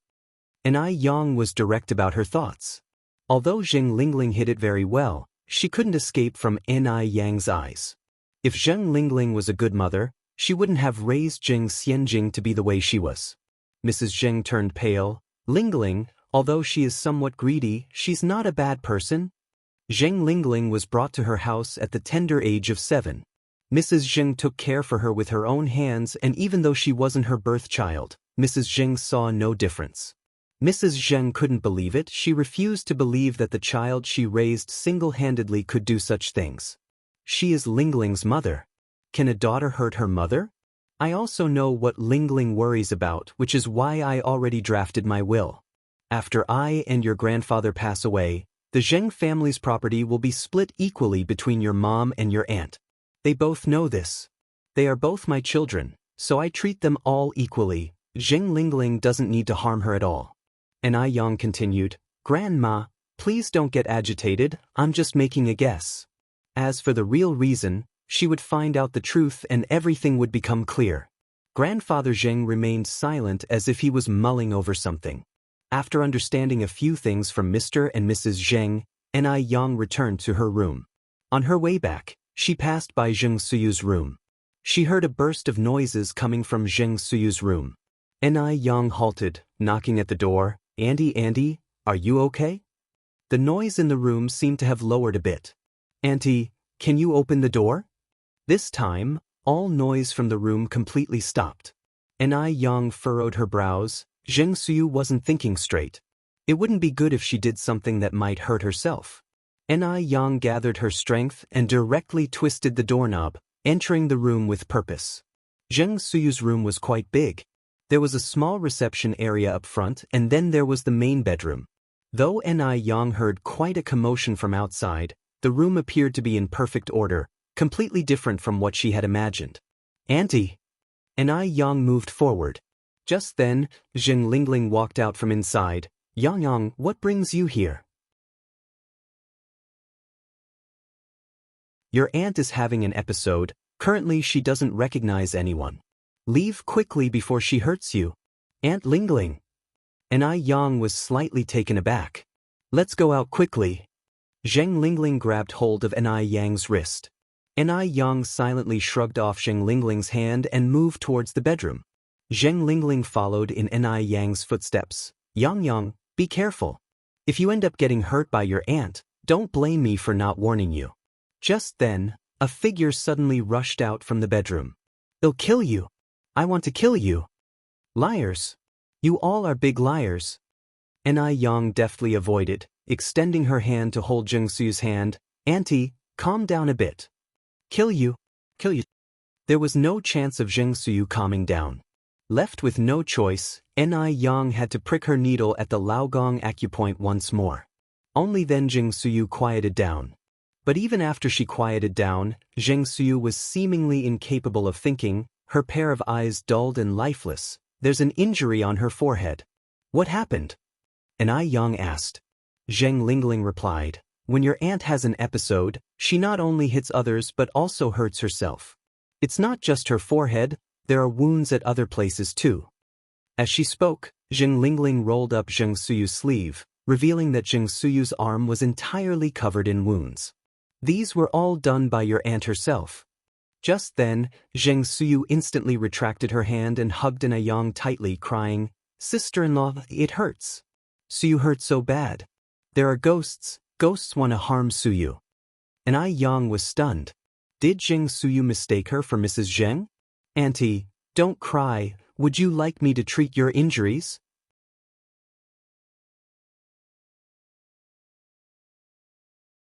Chapter 765. The Secret of Ginseng Soup _6. Yang must have said something that triggered Zheng Suyu again. She pushed Yang away and shrieked with horror. Stuff. I'm not sick, I won't take any medicine. I'm not sick, I'm not. Zheng Suyu stammered as she staggered backward until she ended up hiding under a table, looking all around in panic. Yang's brows furrowed slightly. Zheng Suyu's sickness wasn't congenital, it was acquired. What kind of trauma did she endure to become like this? When she says that there is a ghost haunting her, is she hinting that this ghost might be the person who orchestrated her misery? Yang squatted down, eye level with Zheng Suyu. Ma'am, how about you come out and talk? Don't worry, I won't harm you. Ghost. You're a ghost. Stay away. Stay away from me, retorted Zheng Suyu, shuffling back in fear, her eyes pulsing with terror, her expression excruciatingly painful. Zheng Lingling intervened. Yang, your aunt's condition is quite critical now. Let's just leave, we don't want to agitate her more. Feeling helpless, Yang had no choice but to leave for now. Once back in her room, Yang sat at her desk, drawing a relationship chart of the Zheng family members. Why did Zheng Suyu go mad? Where did the toxins in Mr. and Mrs. Zheng's bodies come from? What role does the doctor play in all this? After Yang finished her chart, she realized that besides Zheng Lingling, both Zheng Sheng and Zheng Gao aspired for the Zheng family fortune, making things even more complex. Perhaps Zheng Suyu could be the breakthrough in this conundrum. It seemed that finding her master sooner was vital. Yang looked out of the window to see the night deepening, with only a few stars scattered in the sky. She closed the curtain, turned around, and went to bed. After staying a few days at the Zheng family home, Zuehua intended to bring Mr. and Mrs. Zheng to stay in Jinghua village for a few days. After spending so much time at the Zheng family home, she missed her small house in the village. Mrs. Zheng agreed, that sounds great. The air in the countryside is fresh, staying there for a few days might be nice. Let's bring Aunt Suyu along, suggested Zuehua. Bring Aunt Suyu? Asked Zheng Lingling. What if her sickness flares up while we're in the countryside? I should stay home and take care of her. Zuehua laughed. No worries, the countryside is spacious, a change in environment might even benefit Aunt Suyu's health. Before Zheng Lingling could say more, Mrs. Zheng interjected, Ting Ting, well proceed as per your idea, let's bring Suyu along. It was endearing to see Zuehua showing concern. Zheng Lingling narrowed her eyes and suggested, Mom, then I'll accompany you. Mrs. Zheng disagreed, Lingling, why don't you come next time? It would be inconvenient to leave the house unattended. The huge Zheng family home couldn't be left without a caretaker, could it? Although Sun Wu was around in Mrs. Zheng's eyes, he was as irrelevant as a grain weevil. Hearing this, Zheng Lingling humphed to herself. This is what happens when one has their own children, they forget about the adopted child. They were going out to have fun, why should she stay home alone? Was she a guard dog? What if Mrs. Zheng gave all the Zheng family property to Zuehua behind her back? Damn old woman. Then I will ask Xianxia to go with you, suggested Zheng Lingling. Mrs. Zheng asked, Isn't Xianxia in school? Zheng Lingling replied, She is in college now, missing a few days of classes wouldn't matter.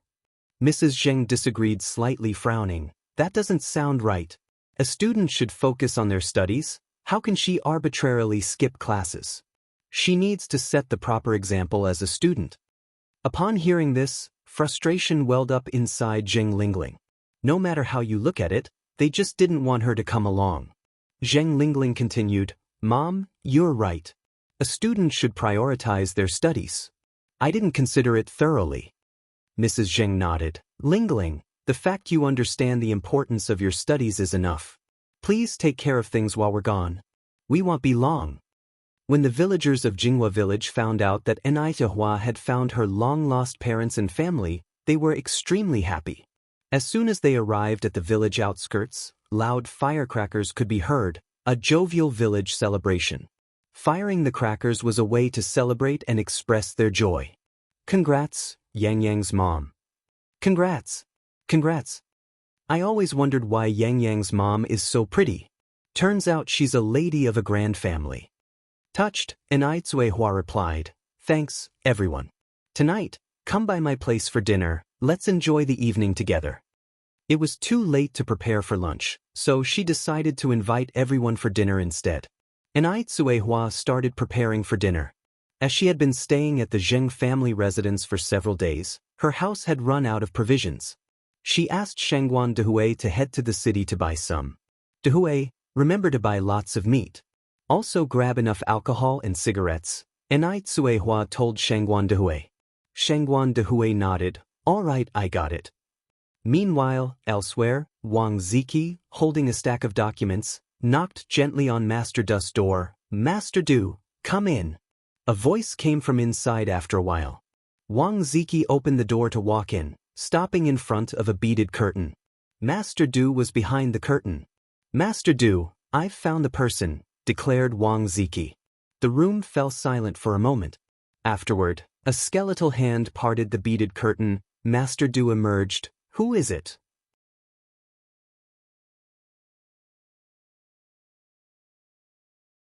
Chapter 766. It's her One Master Du seemed to have just woken up, his face still beholden to a sense of drowsiness. He held a string of Buddha beads in his hand as he haughtily surveyed Wang Ziki. Wang Ziki continued. From my investigation, I found out the car that night belonged to the Zheng family, and the Miss Zheng from the Zheng family, Zheng Xianxia, was the one sitting inside the car. Look, this here is Zheng Xianxia's travel record for that day. Finishing his speech, Wang Ziki handed over the documents to Master Du. Master Du reached out and swiftly flipped through the records.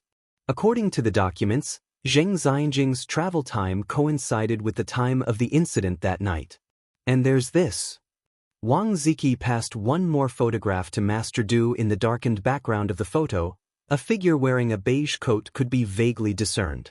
The figure's slipping hair hid their face. Master Du squinted. The scene set out in the photograph overlay with what he had seen that night. Even though Master Du had been severely injured at the time, his memory was clear. He clearly remembered that the person he had passed that fleeting instant wore a beige coat. Later, they hurriedly returned to the alley to see that figure get into a small passenger car. Because they had only had a fleeting look, the car sped off before he could respond. Where did this photograph come from? Master Du continued to question. This photograph was taken by a photo fanatic, Ziki explained. It had taken a lot of resources to obtain this photo. The term fanatic was a popular term of the 80s, used to express a kind of obsession towards something. Originally, the term had been introduced from Hong Kong Island. Do you have Zheng Xianxia's personal information? Master Du followed up. Yes. Wang Ziki nodded and handed over a document. Master Du reached out to receive it. Wang Ziki was an excellent subordinate. He delved deeply into Zheng Xianxia's personal data. No medical training? No martial arts training? Master Du flipped through a few pages of the documents and frowned slightly. That person from that night clearly possessed superb medical skills and formidable martial arts techniques. Otherwise, they wouldn't have managed to rescue them from such peril. But Zheng Xianxia was a typical upper-class lady. She'd studied violin, piano, and dance, but no martial arts. Moreover, she studied finance at university, which had no relation to medicine whatsoever. Could she be the person from that night?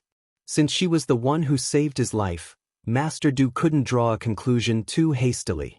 Master Du, one should not judge a book by its cover. Perhaps Miss Zheng is one who keeps her abilities hidden? You've been in this circle, you should know the depths it holds. Who can truly know, Wang Ziki said. One can never be entirely sure of such things. Having seen his fair share of the world, Master Du naturally understood this principle. Arrange a meeting with her at your earliest convenience. I wish to meet her personally. After a long while, Master Du spoke. Understood. Wang Ziki nodded. NI family. Today, the NIS courtyard was exceptionally lively. Almost all the villagers had come, and no one came empty-handed. Some brought eggs, others brought fruits from their trees. Lady Zheng, who had lived in a large manor for so long, was experiencing such humble and genuine camaraderie for the first time. This was indicative of the popularity of the NI family in Jinghua village. The dinner was prepared by NI Zuihua and NI Yang. The main course was beef stew noodles. Each table was served with 8 dishes, 5 meats and 3 vegetables. The beef slices were especially thick and large. Biting into a piece was a mouthful of meat. Along with the flavorful broth-soaked noodles, the food was delicious to the point of evoking sighs of delight. During dinner, people kept toasting to Lady Zheng and Old Master Zheng. Old Master, Old Lady, our toast to you. Old Master Zheng and Lady Zheng didn't display any air of disdain as they rose from their seats. Thank you. Thank you everyone for caring for our Ting Ting for so long. We're not looking after Yang Yang's mom. It's clearly Yang Yang and her mother taking care of us. Old master, old lady, you're truly blessed. You have such a good daughter, and your daughter has such an outstanding daughter. Anai Yang had done too much for Jinghua village. Everyone was deeply appreciative of her. Had it not been for Anai Yang, Jinghua village would still be on the same level as the other villages. Jinghua village's conditions were obviously much better than other villages, far more than a few times over. While the other villages had an annual income not exceeding 100, the average income of the people in Jinghua village had surpassed 500.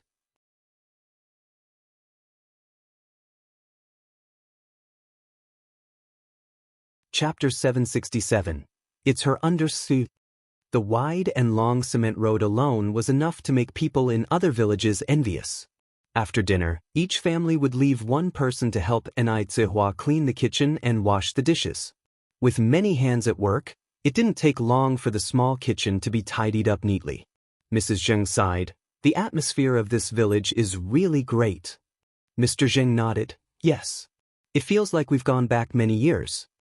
After spending many years in elite circles, the emotional warmth had faded somewhat. The next day, Anai Yang planned to visit her master and his wife. She bought a lot of nutritional supplements and set off on her bike. The couple lived on the other side of Beijing, more than 60 kilometers away from Jinghua village. Riding a bike was not enough, so Anai Yang cycled to the city, then took a taxi. Standing in front of the familiar courtyard gate, Anai Yang was filled with mixed feelings. At this point in her previous life, her senior brother had already been killed, so 2 white lanterns hung in front of the small courtyard, making it look desolate and lonely. In this life, her senior brother was still alive and well, and the red lantern was still the same as before. It was a relief. Anai Yang knocked on the door of the courtyard. After a period, the door was opened by a kind-looking old lady in her 60s or 70s. Hello, who are you looking for?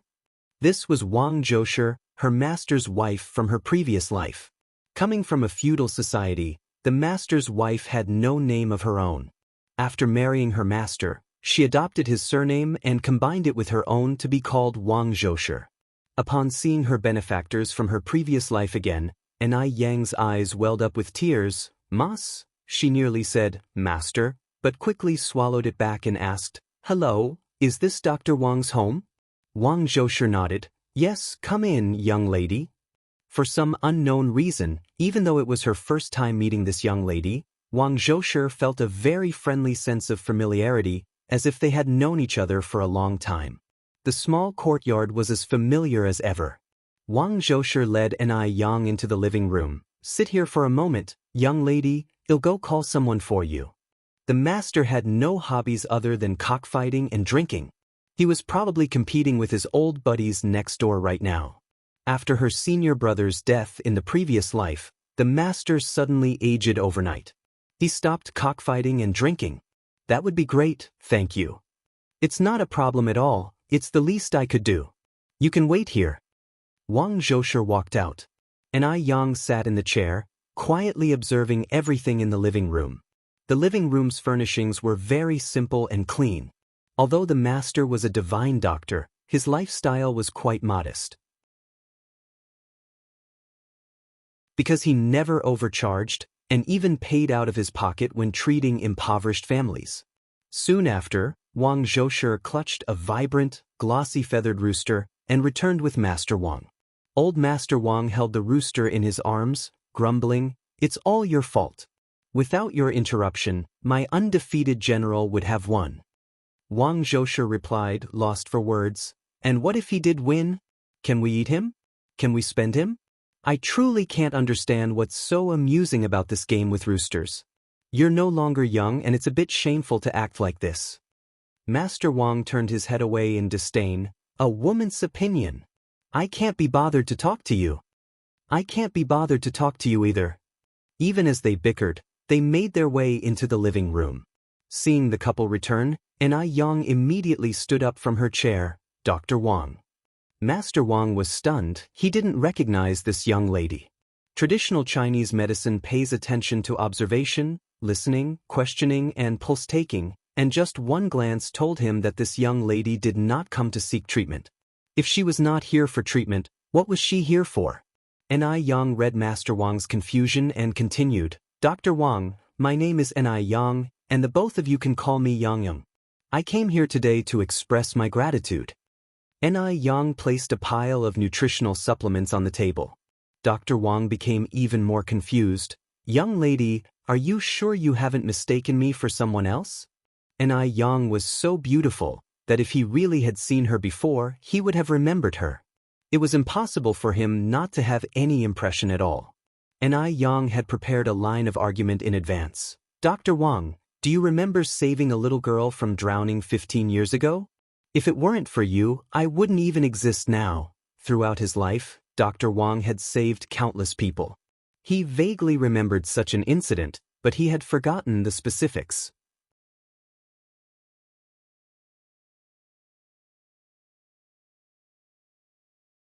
Chapter 768. It's her _3. This child was one who understood gratitude. So many years had passed, yet she still remembered it in her heart. Dr. Wang smiled and said, As a doctor, I am merely doing my duty to heal the sick and injured. There's no need for such courtesy, young lady. Ni Yang continued, Ever since the incident 15 years ago, I've aspired to be just like you, Dr. Wang, a traditional Chinese medicine practitioner who heals the sick and injured. Over the years, I've read quite a few medical books. Dr. Wang, I wish to take you as my master. Ni Yang's sincerity was palpable.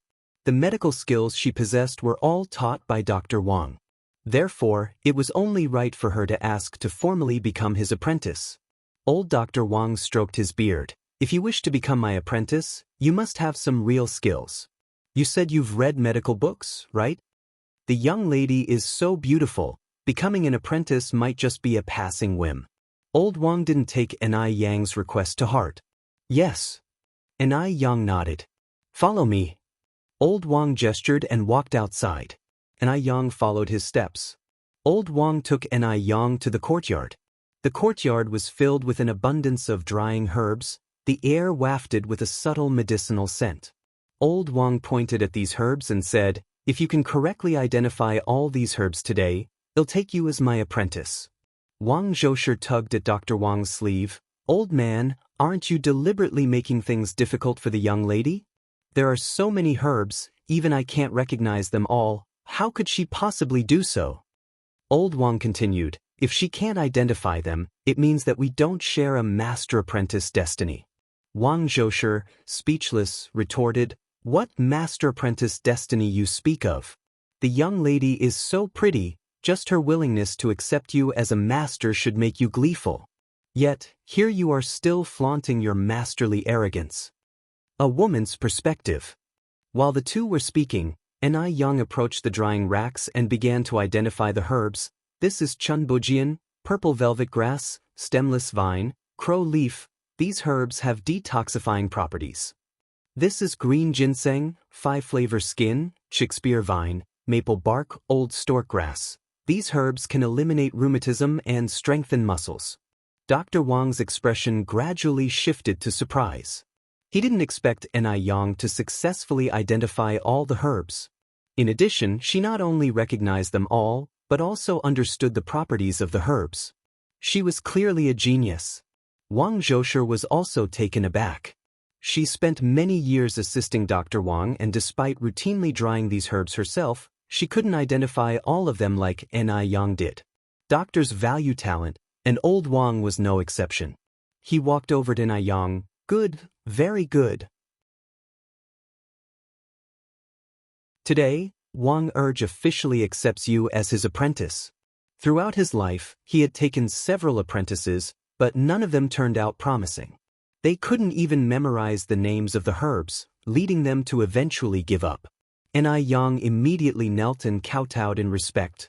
Master and mistress, please accept my salutation. Good child, stand up. The elderly pair walked over and helped Ni Yang to her feet. Thank you, master and mistress. Ni Yang addressed them naturally, delighting the elderly couple. Soon after, old Wang took Ni Yang to pay respects to the ancestral master.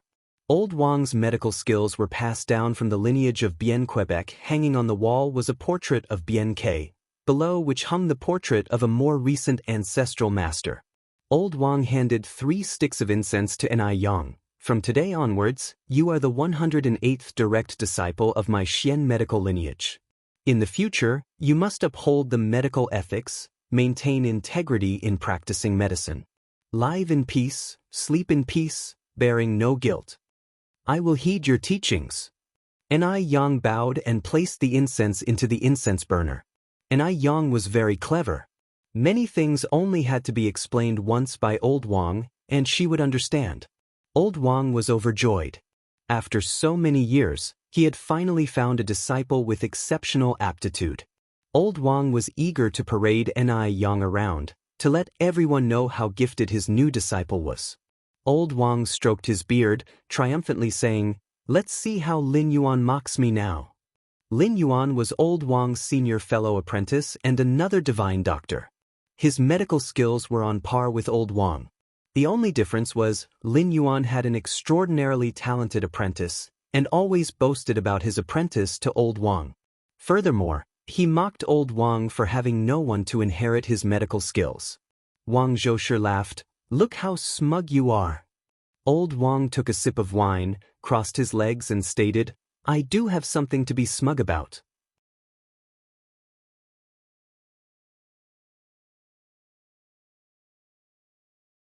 Chapter 769. It's her underscore 4. Wang Zhoushi shakes his head helplessly, dealing with a person of such an age who still acts like a child every day. For 3 consecutive days, Ni Yang spends the afternoon with old Mr. Wang. Wang Ziki seldom stays at home, and the old couple, Mr. Wang and Wang Zhoushi, find their home life quite dull. But with the arrival of Ni Yang, smiles have returned to the faces of the elderly couple. Despite Ni Yang's sound medical skills from her previous life, in her current life, she discovers lots of new information when she revisits her studies. Ni Yang is flipping through a medical book when she looks up at Mr. Wang and asks, "Master, is there any way to cure mental illnesses?" Old Mr. Wang puts down his wine glass and replies, "There is one method, in fact. It was developed by our ancestral master, Bien Quebec." "Really?" Ni Yang shows interest and puts down her medical book. Old Mr. Wang continues, "But this method is very dangerous. As the ancients said, improper use by a doctor could be life-threatening." "Is it that serious?"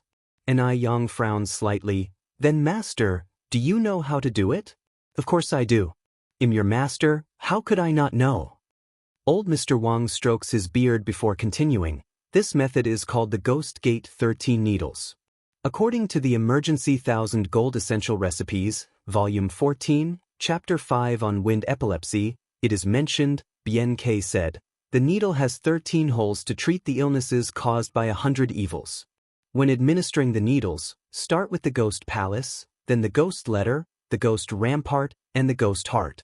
It is not necessary to conduct all 13 needles, just 5 or 6 points could be enlightening. The Ghost Gate 13 Needles is a distinctive therapeutic method from the profound knowledge of acupuncture, and is the most miraculous aspect of Chinese acupuncture. In ancient times, it was a secret technique not taught outside the family of mystical medicine practitioners.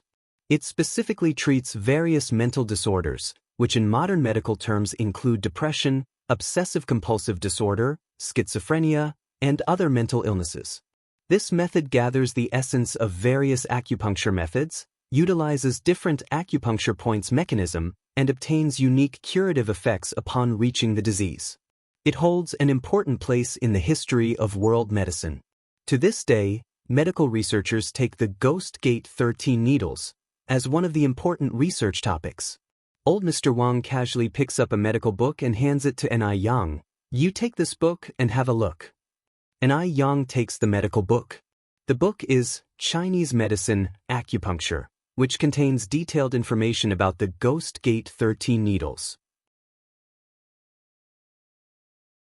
As the name suggests, the Ghost Gate 13 Needles consist of 13 needles, which are administered over the course of 13 days. Also, the requirements for the practitioner are very high. Any slight negligence may result in a backlash. And Ai Yang asks, Master, have you ever applied the Ghost Gate 13 needles? No, old Mr. Wang continues. The Ghost Gate 13 needles was a forbidden needle in ancient times. It involves karma. People without considerable merit and virtue cannot use it lightly, else it could result in a reduced lifespan and a discontinuation of their offspring. Usually, doctors would not use this kind of forbidden needle carelessly. Without saying any more words, old Mr. Wang adds, the Ghost Gate 13 needles are highly unorthodox. I've been practicing medicine for many years, and I haven't seen any of my colleagues daring to use it. Not even your senior brother dare to touch it. And Ai Yang, don't you act recklessly. It is not easy for me to come across a talented disciple like you. And Ai Yang slightly nods. I understand, Master. Can I take this book home to study it further? You may. Upon returning home, Ai Yang begins to focus on studying the Ghost Gate 13 needles. She wants to cure Zheng Suyu. She is determined to cure Zheng Suyu. Her sixth sense tells her that Zheng Suyu must know something. Zheng Xianjing sits at a window seat, her gaze constantly shifting outside, as if waiting for someone. After a while, a tall man with bronze skin walks in and asks, Hello, are you Miss Zheng? Zheng Xianjing is startled. Who are you? She planned to meet with a classmate. She doesn't recognize the man standing in front of her. At this point, Zheng Xianjing realizes that the usually crowded cafe is only occupied by herself and this man today. The atmosphere is eerily quiet. Who is this man? What does he want to do? My name is Wang Ziki, and I am Master Du's assistant, the man says, while placing a photo on the coffee table. Miss Zheng, is this you? Master Du? The Master Du from the world-famous Bund in Shanghai? Seemingly except for this Master Du, no one else would dare to call themselves as Master Du. No wonder he was able to book the entire cafe. Zheng Xianjing is thrilled, her heart pounding with excitement. Why would Master Du pay attention to her? And why did he get a photograph of her? Could it be he took a liking to her? Zheng Xianjing keeps her rising thrill in check and nods. Yes, this is me.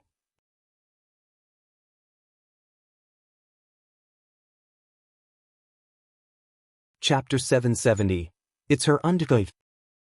Wang Ziki continued. Miss Zheng, did you happen to be near Delin Road one night, 3 months ago?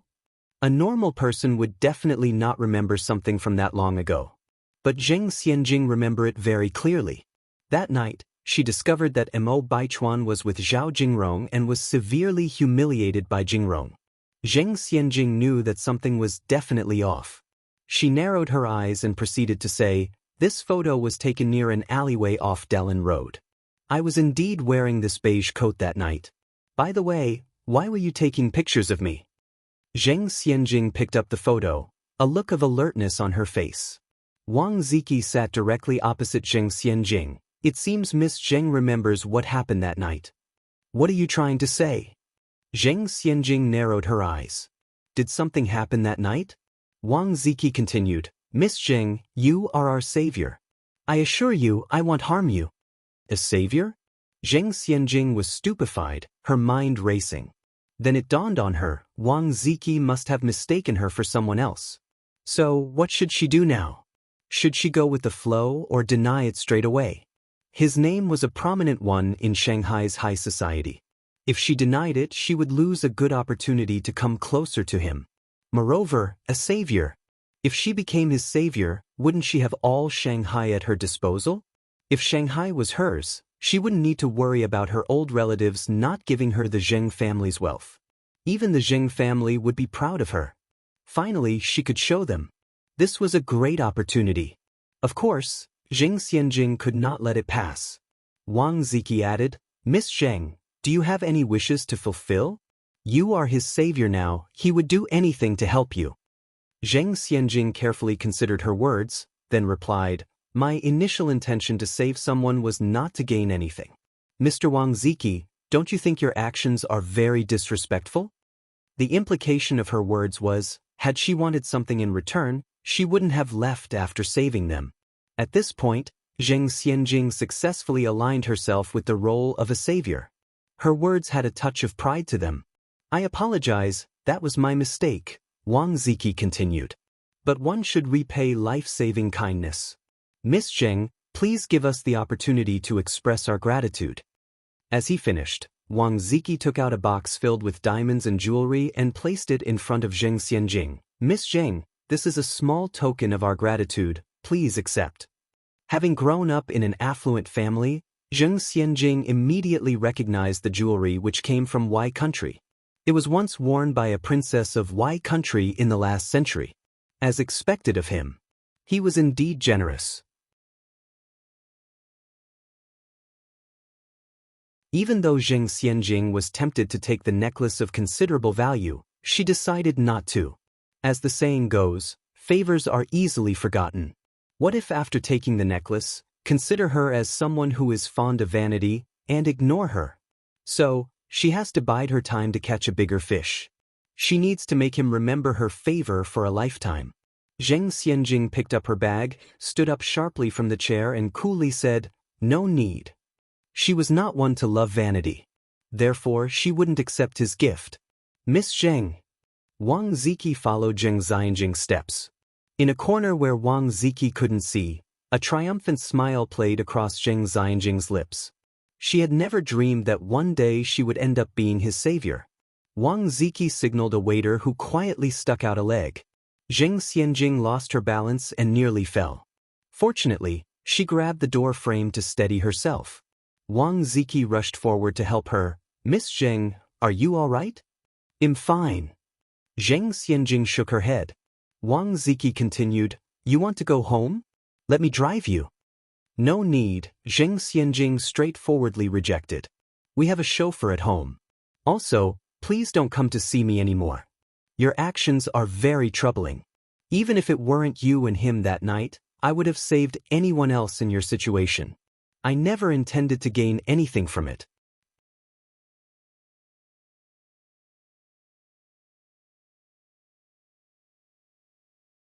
Chapter 771.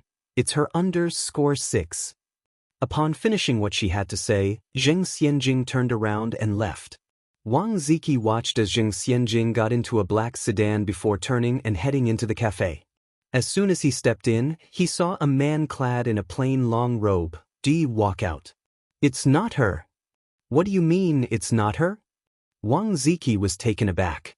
"Her voice is different, her height is different, and her nimbleness is different too," Du Yi continued. Having interacted with the woman at close quarters that night, Du Yi had failed to get a good look at her face, but he remembered her voice distinctly. Moreover, he recalled that when they brushed past each other, her height was level with his ears. But Zheng Xianjing was considerably shorter than Wang Ziki. Moreover, Du Yi noted that the kick sent towards Zheng Xianjing had been intentionally arranged to gauge her agility.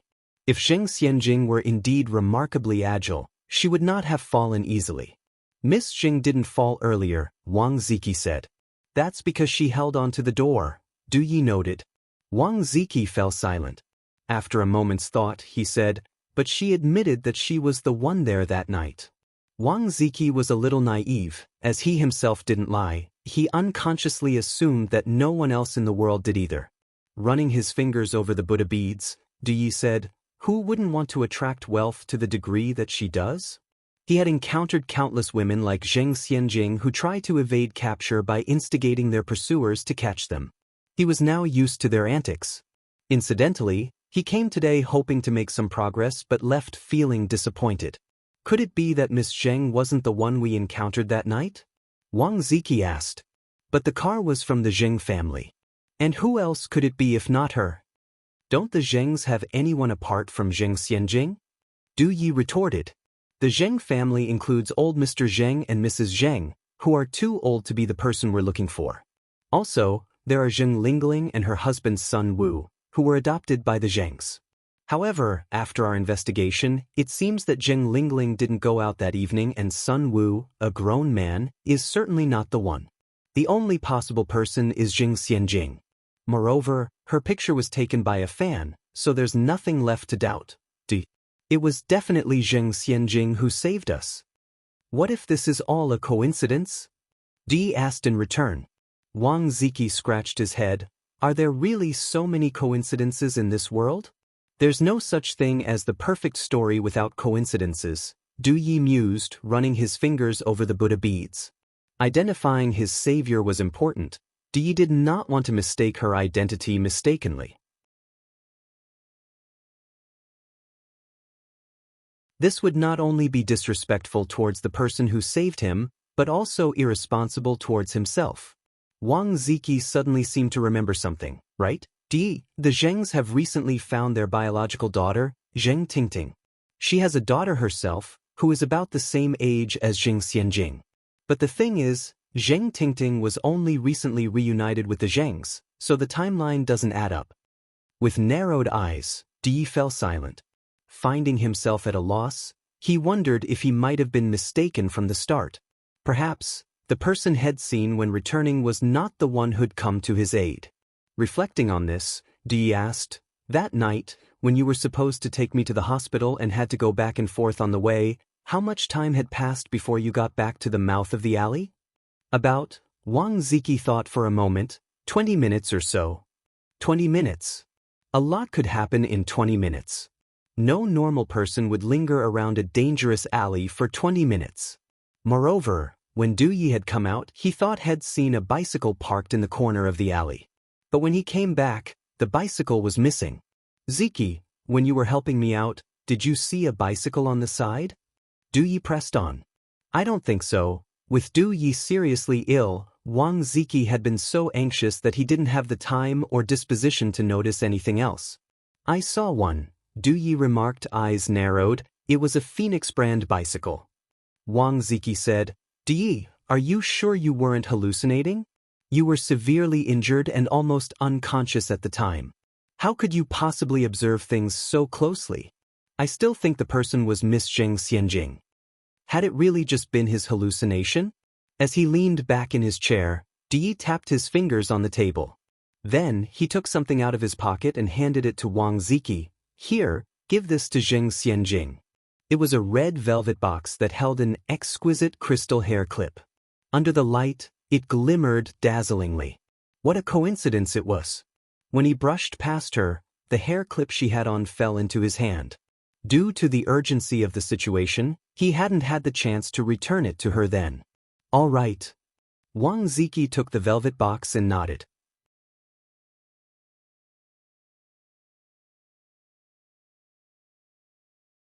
Chapter 772. Wise Uncle Du, Ignorance. _1 After saying this, Wang Ziki asked again, "What if Zheng Xianjing doesn't accept?" Zheng Xianjing doesn't seem like a greedy person, otherwise, she would not have rejected that extremely expensive necklace. Master Du was unflustered, leisurely twirling his Buddha beads. "If she doesn't accept, let her see what's inside the box." Even though Wang Ziki didn't understand what Master Du meant, he still nodded. After thinking for a moment, Wang Ziki asked, "What if even after seeing what's inside the box she still doesn't accept?" Master Du glanced at Wang Ziki, "Then bring it back." "All right." Wang Ziki headed out of the room with the small velvet box. As soon as Zheng Xianjing returned, she immediately informed Zheng Lingling about the situation. Zheng Lingling was surprised and stated, "Xianjing, are you serious? This man is Master Du.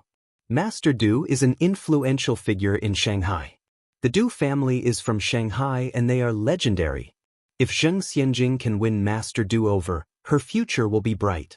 Then, the Zheng family will become the most prominent among all the wealthy families in Beijing." "Yes, it's true." Zheng Xianjing nodded. "Master Du's assistant personally came to see me. He even gave me a necklace that was worn by a queen from Y country last century." "Did you accept it?" Zheng Lingling asked anxiously. "I didn't," said Zheng Xianjing, shaking her head. Zheng Lingling managed to keep her emotions in control and said, "Then it's good that you didn't. A man like Master Du has seen all kinds of women. If you accepted something from him today, it would mean that you would owe each other nothing." "Who is Master Du? Isn't he surrounded by different types of women?" What Zheng Xianjing needs to do is to differentiate herself from others. Only by being different can she catch Master Du's eye. A necklace from the last century is nothing. The most important thing is to gain Master Du's favor. Zheng Lingling truly knows men well. Zheng Xianjing then told Zheng Lingling about how she had refused Master Du's offer. Hearing this, Zheng Lingling repeatedly nodded in agreement. Well done. Xianjing, you did an excellent job. Continue in this manner, only then will you be able to catch Master Du's attention. With Zheng Lingling's reassurance, Zheng Xianjing felt more confident about her actions. She was beautiful and talented. As long as she used a few tricks, she was sure that Master Du would be charmed by her. With sparkling eyes, Zheng Xianjing seemed to envision the envious looks she would get from people in the future. After saying this, Zheng Lingling continued, "By the way, your grandparents are coming back today. Remember to behave when they arrive, understand?" Zheng Xianjing nodded impatiently. Zheng Lingling patted Zheng Xianjing on the shoulder. "Bear with it for now."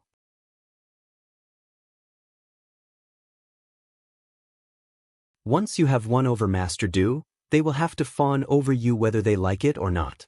Okay. In the afternoon, as expected, the old Master Zheng and his wife returned, accompanied by Zheng Suyu, Enai Hua, and Shangguan Dehui. The happy group made Zheng Xianjing and Zheng Lingling feel a little out of place. A hint of displeasure flashed through Zheng Lingling's eyes, but she still walked forward with a smile. "Mom, Dad, you're finally back. While you were away, Xianjing kept talking about you." "We are back," the old Mrs. Zheng nodded. "Xianjing, didn't you have classes today?" Zheng Xianjing shook her head. "I had no class in the afternoon, and knowing that you and Granddad were returning, as soon as my morning classes ended, I came back." The old Mrs. Zheng held Zheng Xianjing's hand. "Good girl, it's a rarity for you to think of us." The old Mrs. Zheng had watched Zheng Xianjing grow from a baby into this graceful young woman. She truly loved this granddaughter of hers. Zheng Xianjing wore a smile on her face, but she had a cold smirk in her heart. That old hag.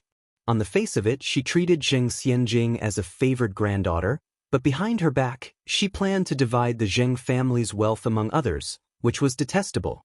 Not long after, the Zheng family had more visitors. Zheng Sheng and Zheng Gao arrived, each bringing their family members with them. The old Mr. and Mrs. Zheng had been absent from home for several days, so naturally, they wanted to make a good impression now that they were back. Even a minor share of the Zheng family's wealth would be enough for them. Zheng Ingyue and Zheng Ingmei were calling everybody aunt and cousin. They couldn't have been more affectionate if they tried. In the past, when they visited the Zheng family, they would try to win Zheng Xianjing over. But now that nobody wanted Zheng Xianjing, they changed their tactics to win over the old Mrs. Zheng, Enai Hua, and little Enai Yun.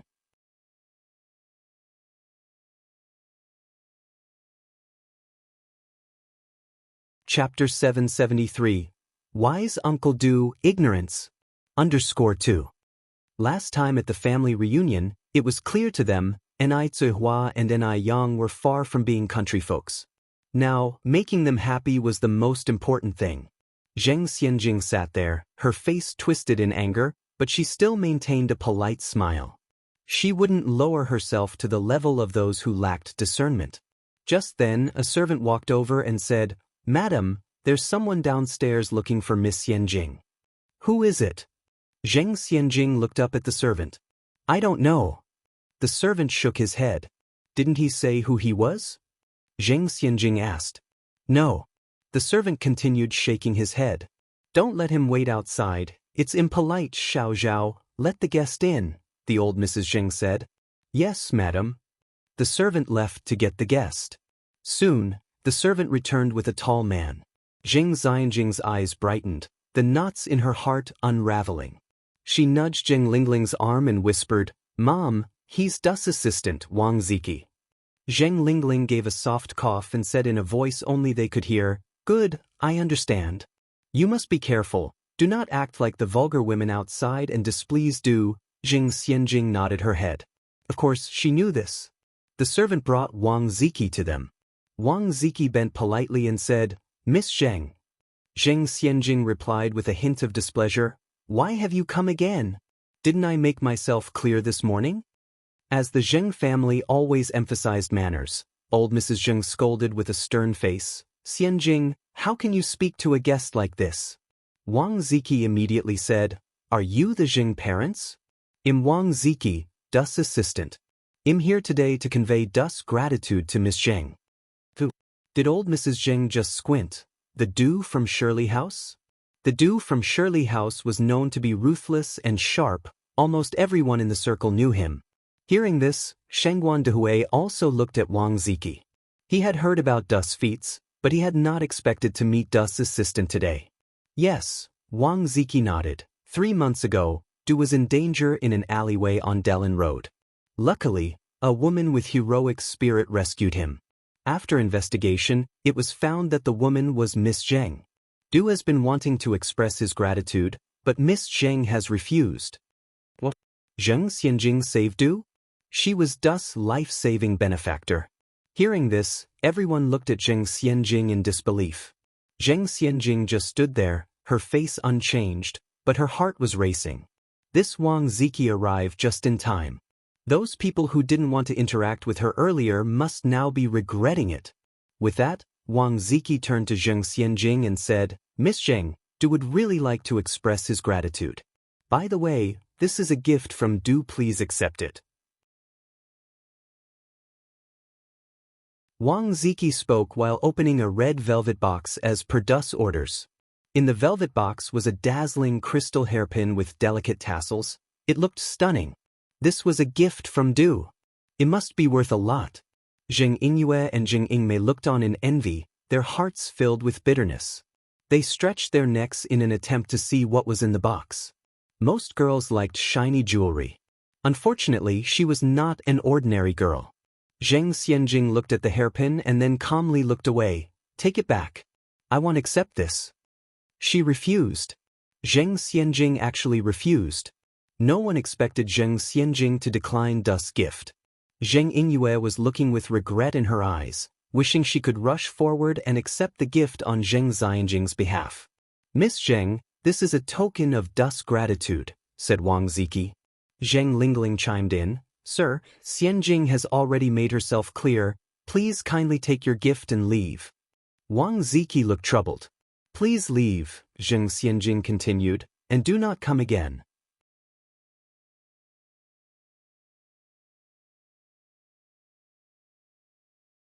Chapter 774, Wise Uncle Du, Ignorance. _3. Madame Zheng said, Sir, as the Buddha says, saving a life is more meritorious than building a 7-storied pagoda. Xianjing saved Mr. Du. She is indeed amassing virtue for herself. Since she doesn't wish to accept these gifts, please take them back. Madame Zheng was very pleased that Zheng Xianjing was so reasonable. Others may not be as indifferent when faced with wealth and power. Wang Ziki bent slightly towards Madame Zheng. I will come to visit you again. Madame Zheng nodded. With no other option, Wang Ziki had to leave with the unaccepted gifts. After Wang Ziki left, the initially quiet living room immediately became lively. Madame Zheng looked at Zheng Xianjing. Xianjing, why didn't you tell us about this? Zheng Xianjing said, It was just a matter of convenience. I didn't think it was worth mentioning, so I didn't tell you. Zheng Lingling said, Xianjing has always had a kind heart since she was a child. She wouldn't even hurt an ant on the road. Madame Zheng nodded in satisfaction. Zheng Sheng looked at Zheng Xianjing with a fawning smile. Saving Mr. Du is not a small matter. You see, Mr. Du is a big shot in Shanghai. Xianjing, I'm your uncle. When you have time, please speak on my behalf in front of Mr. Du, so your cousin Ming Hui can also benefit from your good deed.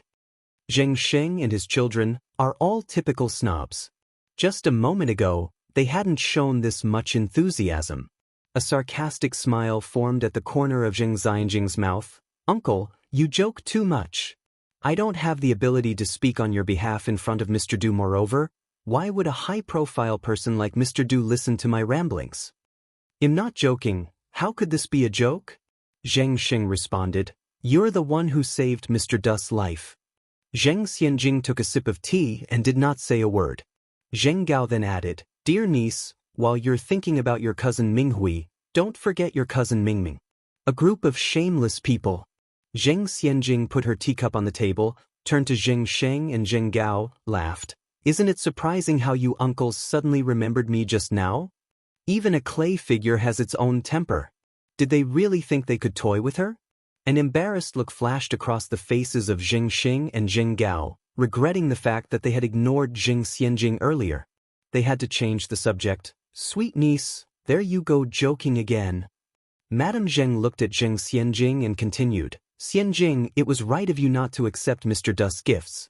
We, the Zheng family, should behave with such grace." Jing Xianjing nodded. "Thank you, grandmother, for your praise." With such an accomplished daughter, even Zheng Lingling seemed brighter. She puffed up her chest, her gaze landed on Enai Zuihua, her eyes hardening. Just wait, one of these days she would kick this country bumpkin out of the Zheng family's door. In just a moment, the tone around them shifted. The guests who had just been flattering Enai Zuihua now turned their boats and headed for Zheng Lingling and Zheng Xianjing's side. Enai Zuihua sighed in silence. It is true that the human heart is the most fickle thing in the world. But it also allowed Enai Zuihua to see the true faces of some people clearly. She initially thought that Jing Sheng and Jing Gao, these two family members, were very kind. Now it seems they are not simple at all. Sun Wu was at work during the day. When he received the news in the evening, he became so happy that he felt like he was about to go crazy. "Oh my God! My daughter is so awesome!"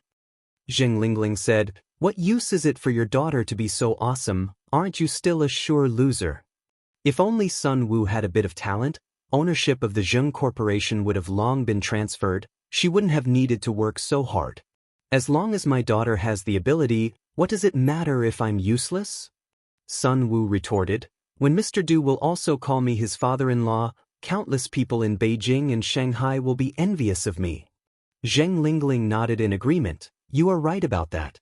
However, Xianjing wants to marry Mr. Mog. Although Mr. Du is powerful, he is still a bit lacking compared to Mr. Mog. Although Mr. Du is a tycoon, Mr. Mog is indeed internationally renowned. These two men belong to the one mountain cannot contain two tigers, kind." Sun Wu continued, "After all, Mr. Mog is virtual, while Mr. Du is concrete, and he came to us on his own initiative.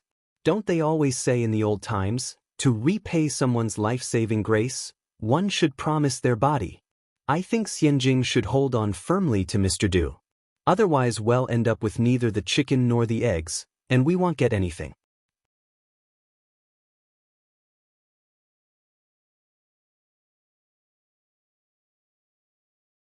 Chapter 775. Wise Uncle Du, Ignorance. _4. One might say that Sun Wu doesn't usually stand out, and that wouldn't be a false claim. Zheng Lingling kept nodding her head. "Yes, you're right. I'll go talk to Xianjing right now." Zheng Lingling went to Zheng Xianjing's bedroom where Xianjing was sitting on the sofa watching television. "Mom." Zheng Lingling nodded, conveying Sun Wu's words to Zheng Xianjing. "Xianjing, I think your dad is right. You have to seize this opportunity to win over Mr. Du." Zheng Xianjing smiled and said, "Mom, don't worry, I've got this." "Give up on Mr. Mog? Impossible. She wants to marry Mr. Mog, and at the same time, she wants to have Mr. Du fall for her, willing to give all for her." With that, Zheng Xianjing continued, "Mom, when do you say I should stop rejecting Mr. Du?" Zheng Lingling spoke with a smile on her lips. "Until he comes to see you himself." "Will he come?" Zheng Xianjing was a bit worried. "What if he doesn't come to see me?" "Don't worry," Zheng Lingling patted Zheng Xianjing's hand. "He will." Zheng Lingling understands men well. Zheng Xianjing's rebellious behavior would pique any man's interest and curiosity. How could Mr. Du not come? After all, what you can't have is always the most appealing. After saying all this, Zheng Lingling returned to her own room. Wang Ziki went directly to Mr. Du's residence. Mr. Du sat at a desk by the window, reading Buddhist scriptures. Without lifting his head at the sound of footsteps, he asked, "Was the item delivered?" "No." Wang Ziki shook his head, placing the small velvet box on the desk. "Not delivered." As expected. Mr. Du's face didn't show any expression. "You found the wrong person." "What?" Wang Ziki was taken aback. Mr. Du calmly turned a page of the Buddhist scripture. "Zheng Xianjing is not the one who saved us that night. No need to look for her anymore." Fortunately, she didn't accept the necklace he offered before. Otherwise, he would have made a loss-making deal. Mr. Du never made a bad deal. On what basis are you sure that she wasn't the person from that night? Wang Ziki asked. To Wang Ziki, Zheng Xianjing seemed to be that person from the night. Otherwise, the coincidence would be too much. Because no one would reject their own things. If Zheng Xianjing's initial rejection of the necklace was because she was indifferent to fame and wealth, why would she reject this hairpin? Could she not recognize her own belongings? She was clearly playing hard to get. Did she think Mr. Du was like the impressionable young boys out there? Ignorant. Mr. Du lightly curled his lips. Wang Ziki didn't understand Mr. Du's meaning. Mr. Du didn't bother explaining further. He simply said, "This matter still needs to be investigated." Wang Ziki scratched his head. Mr. Du, are you sure Zheng Xianjing is not that person? No, Mr. Du replied indifferently. Wang Ziki continued, but that car definitely belongs to the Zheng family. Mr. Du turned another page of the Buddhist scripture. The person in the car that night was Zheng Xianjing, and the person photographed by the fans was Zheng Xianjing, but Zheng Xianjing was not the person who appeared in the alley. If my guess is correct, the real person who saved me should be the owner of that Phoenix brand bicycle. At certain times, people may have a strong sixth sense. Mr. Du trusted his own sixth sense. Because the person who could save him was definitely not an ordinary, vain woman. But this Zheng Xianjing, she was more vain than the average. She even tried the old trick of playing hard to get. How cliched. Wang Ziki scratched his head. Mr. Du, are you sure that Phoenix bike wasn't just a hallucination? He always felt that the bicycle was a hallucination of Mr. Du's. No. Despite his serious injuries at the time, Mr. Du was certain it was not a hallucination. With that, Mr. Du stood up from the chair, turned his Buddhist scriptures over, opened the lid of the incense burner, and stoked the burning incense. You go ahead. Come and tell me when you found out the truth. Okay. Wang Ziki nodded, turned and walked out the door. Since he couldn't find the real savior, Wang Ziki had to start over with his investigation. This time, he looked into everyone in Beijing who had bought a Phoenix brand bicycle and began investigating them one by one.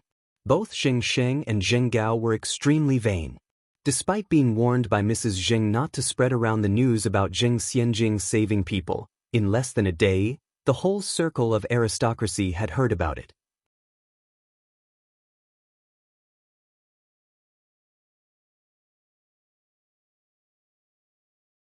Chapter 776. Wise Uncle Du, Ignorance. _5. Keep in mind, Zheng Xianjing is their grandniece. The grandniece's glory is their glory. Master Du is not someone ordinary rich families can get in touch with. Who wouldn't be envious of Zheng Xianjing at this moment? Those who had previously ignored Zheng Xianjing were now back flattering her in every possible way. Flattery is built on belittling others. To flatter someone, you must relentlessly belittle someone. Thus, Ni Yang became the one everyone was stepping on. Even though Mr. Abner supported Ni Yang, how could Mr. Abner compare to Master Du? Abner is from F country, his power is in F country. In China, he is just a wealthy foreigner. Xianjing, who is Ni Yang? She's just a country bumpkin. You, on the other hand, are a legitimate rich and noble lady. What can she compare with you? Zheng Xianjing, as proud as a peacock, lifted the corners of her mouth into a triumphant smile. See you, do you really think so? Zhang Xiu nodded. Of course it's true. Zheng Xianjing laughed softly, intending to embarrass her, but didn't I hear you say a while ago that blood is thicker than water? How can a foster daughter compare to a biological one? Zhang Xiu looked somewhat embarrassed and pretended to have forgotten. Ah, did I? I don't remember saying that. We've been sisters for so many years, Xianjing, how could I say that about you? Zheng Xianjing pointed at her ear. I heard you loud and clear, was it not so? It seems that Zheng Xianjing is not going to let this matter go today. Zhang Xiu said with a forced smile. Xianjing, my dear sister, even if I said that, can't you forgive me just this once for not seeing the bigger picture? It's all my fault for underestimating people. If it were not for Zheng Xianjing's current success, who would be willing to put up with her mood? Look at her smug expression. In her heart, Zhang Xiu cursed Zheng Xianjing 1,000 times. Zheng Xianjing glanced at Zhang Xiu. Xiu, you were right about one thing, you should never underestimate people. Zhang Xiu forced a smile, echoing, yes, yes, yes, you're right, Xianjing. So, can you forgive me now? Since you admitted you were looking down on people, how about doing an impersonation of a dog's bark for me? Zheng Xianjing continued. At these words, a ripple of laughter went around the room. The wealthy daughters looked at each other, seeing the amusement in each other's eyes. Even the usual sisterhood was gone, and no one came forward to mediate the situation. Such was the plasticky sisterhood of the wealthy households. Zhang Xiu's face turned green and white. Xianjing, stop kidding. Zheng Xianjing turned to Zhang Xiu. I'm not joking with you. Zhang Xiu took a deep breath, opened her mouth and under enormous pressure, made a dog's bark. The room immediately erupted in laughter. Zheng Xianjing burst out laughing, surprised. Xiu, I was just kidding with you, I didn't expect you to actually bark like a dog. Zhang Xiu stared at Zheng Xianjing. What are you talking about? Zheng Xianjing repeated, I said I was joking. I didn't expect you to take it seriously. To gain Master Dust protection, would you even abandon all dignity? But your barking really does sound like a dog. While saying the last two sentences, Zheng Xianjing burst into laughter, and everyone else joined in. Their laughter was like a thorn, piercing Zhang Xiu all over. She was utterly humiliated. Zhang Xiu's fury was instantly ignited by Zheng Xianjing. She stood up abruptly. A joke? Zheng Xianjing, you dare to joke about this? Zheng Xianjing had a hint of smile on her lips. What? Angry and embarrassed?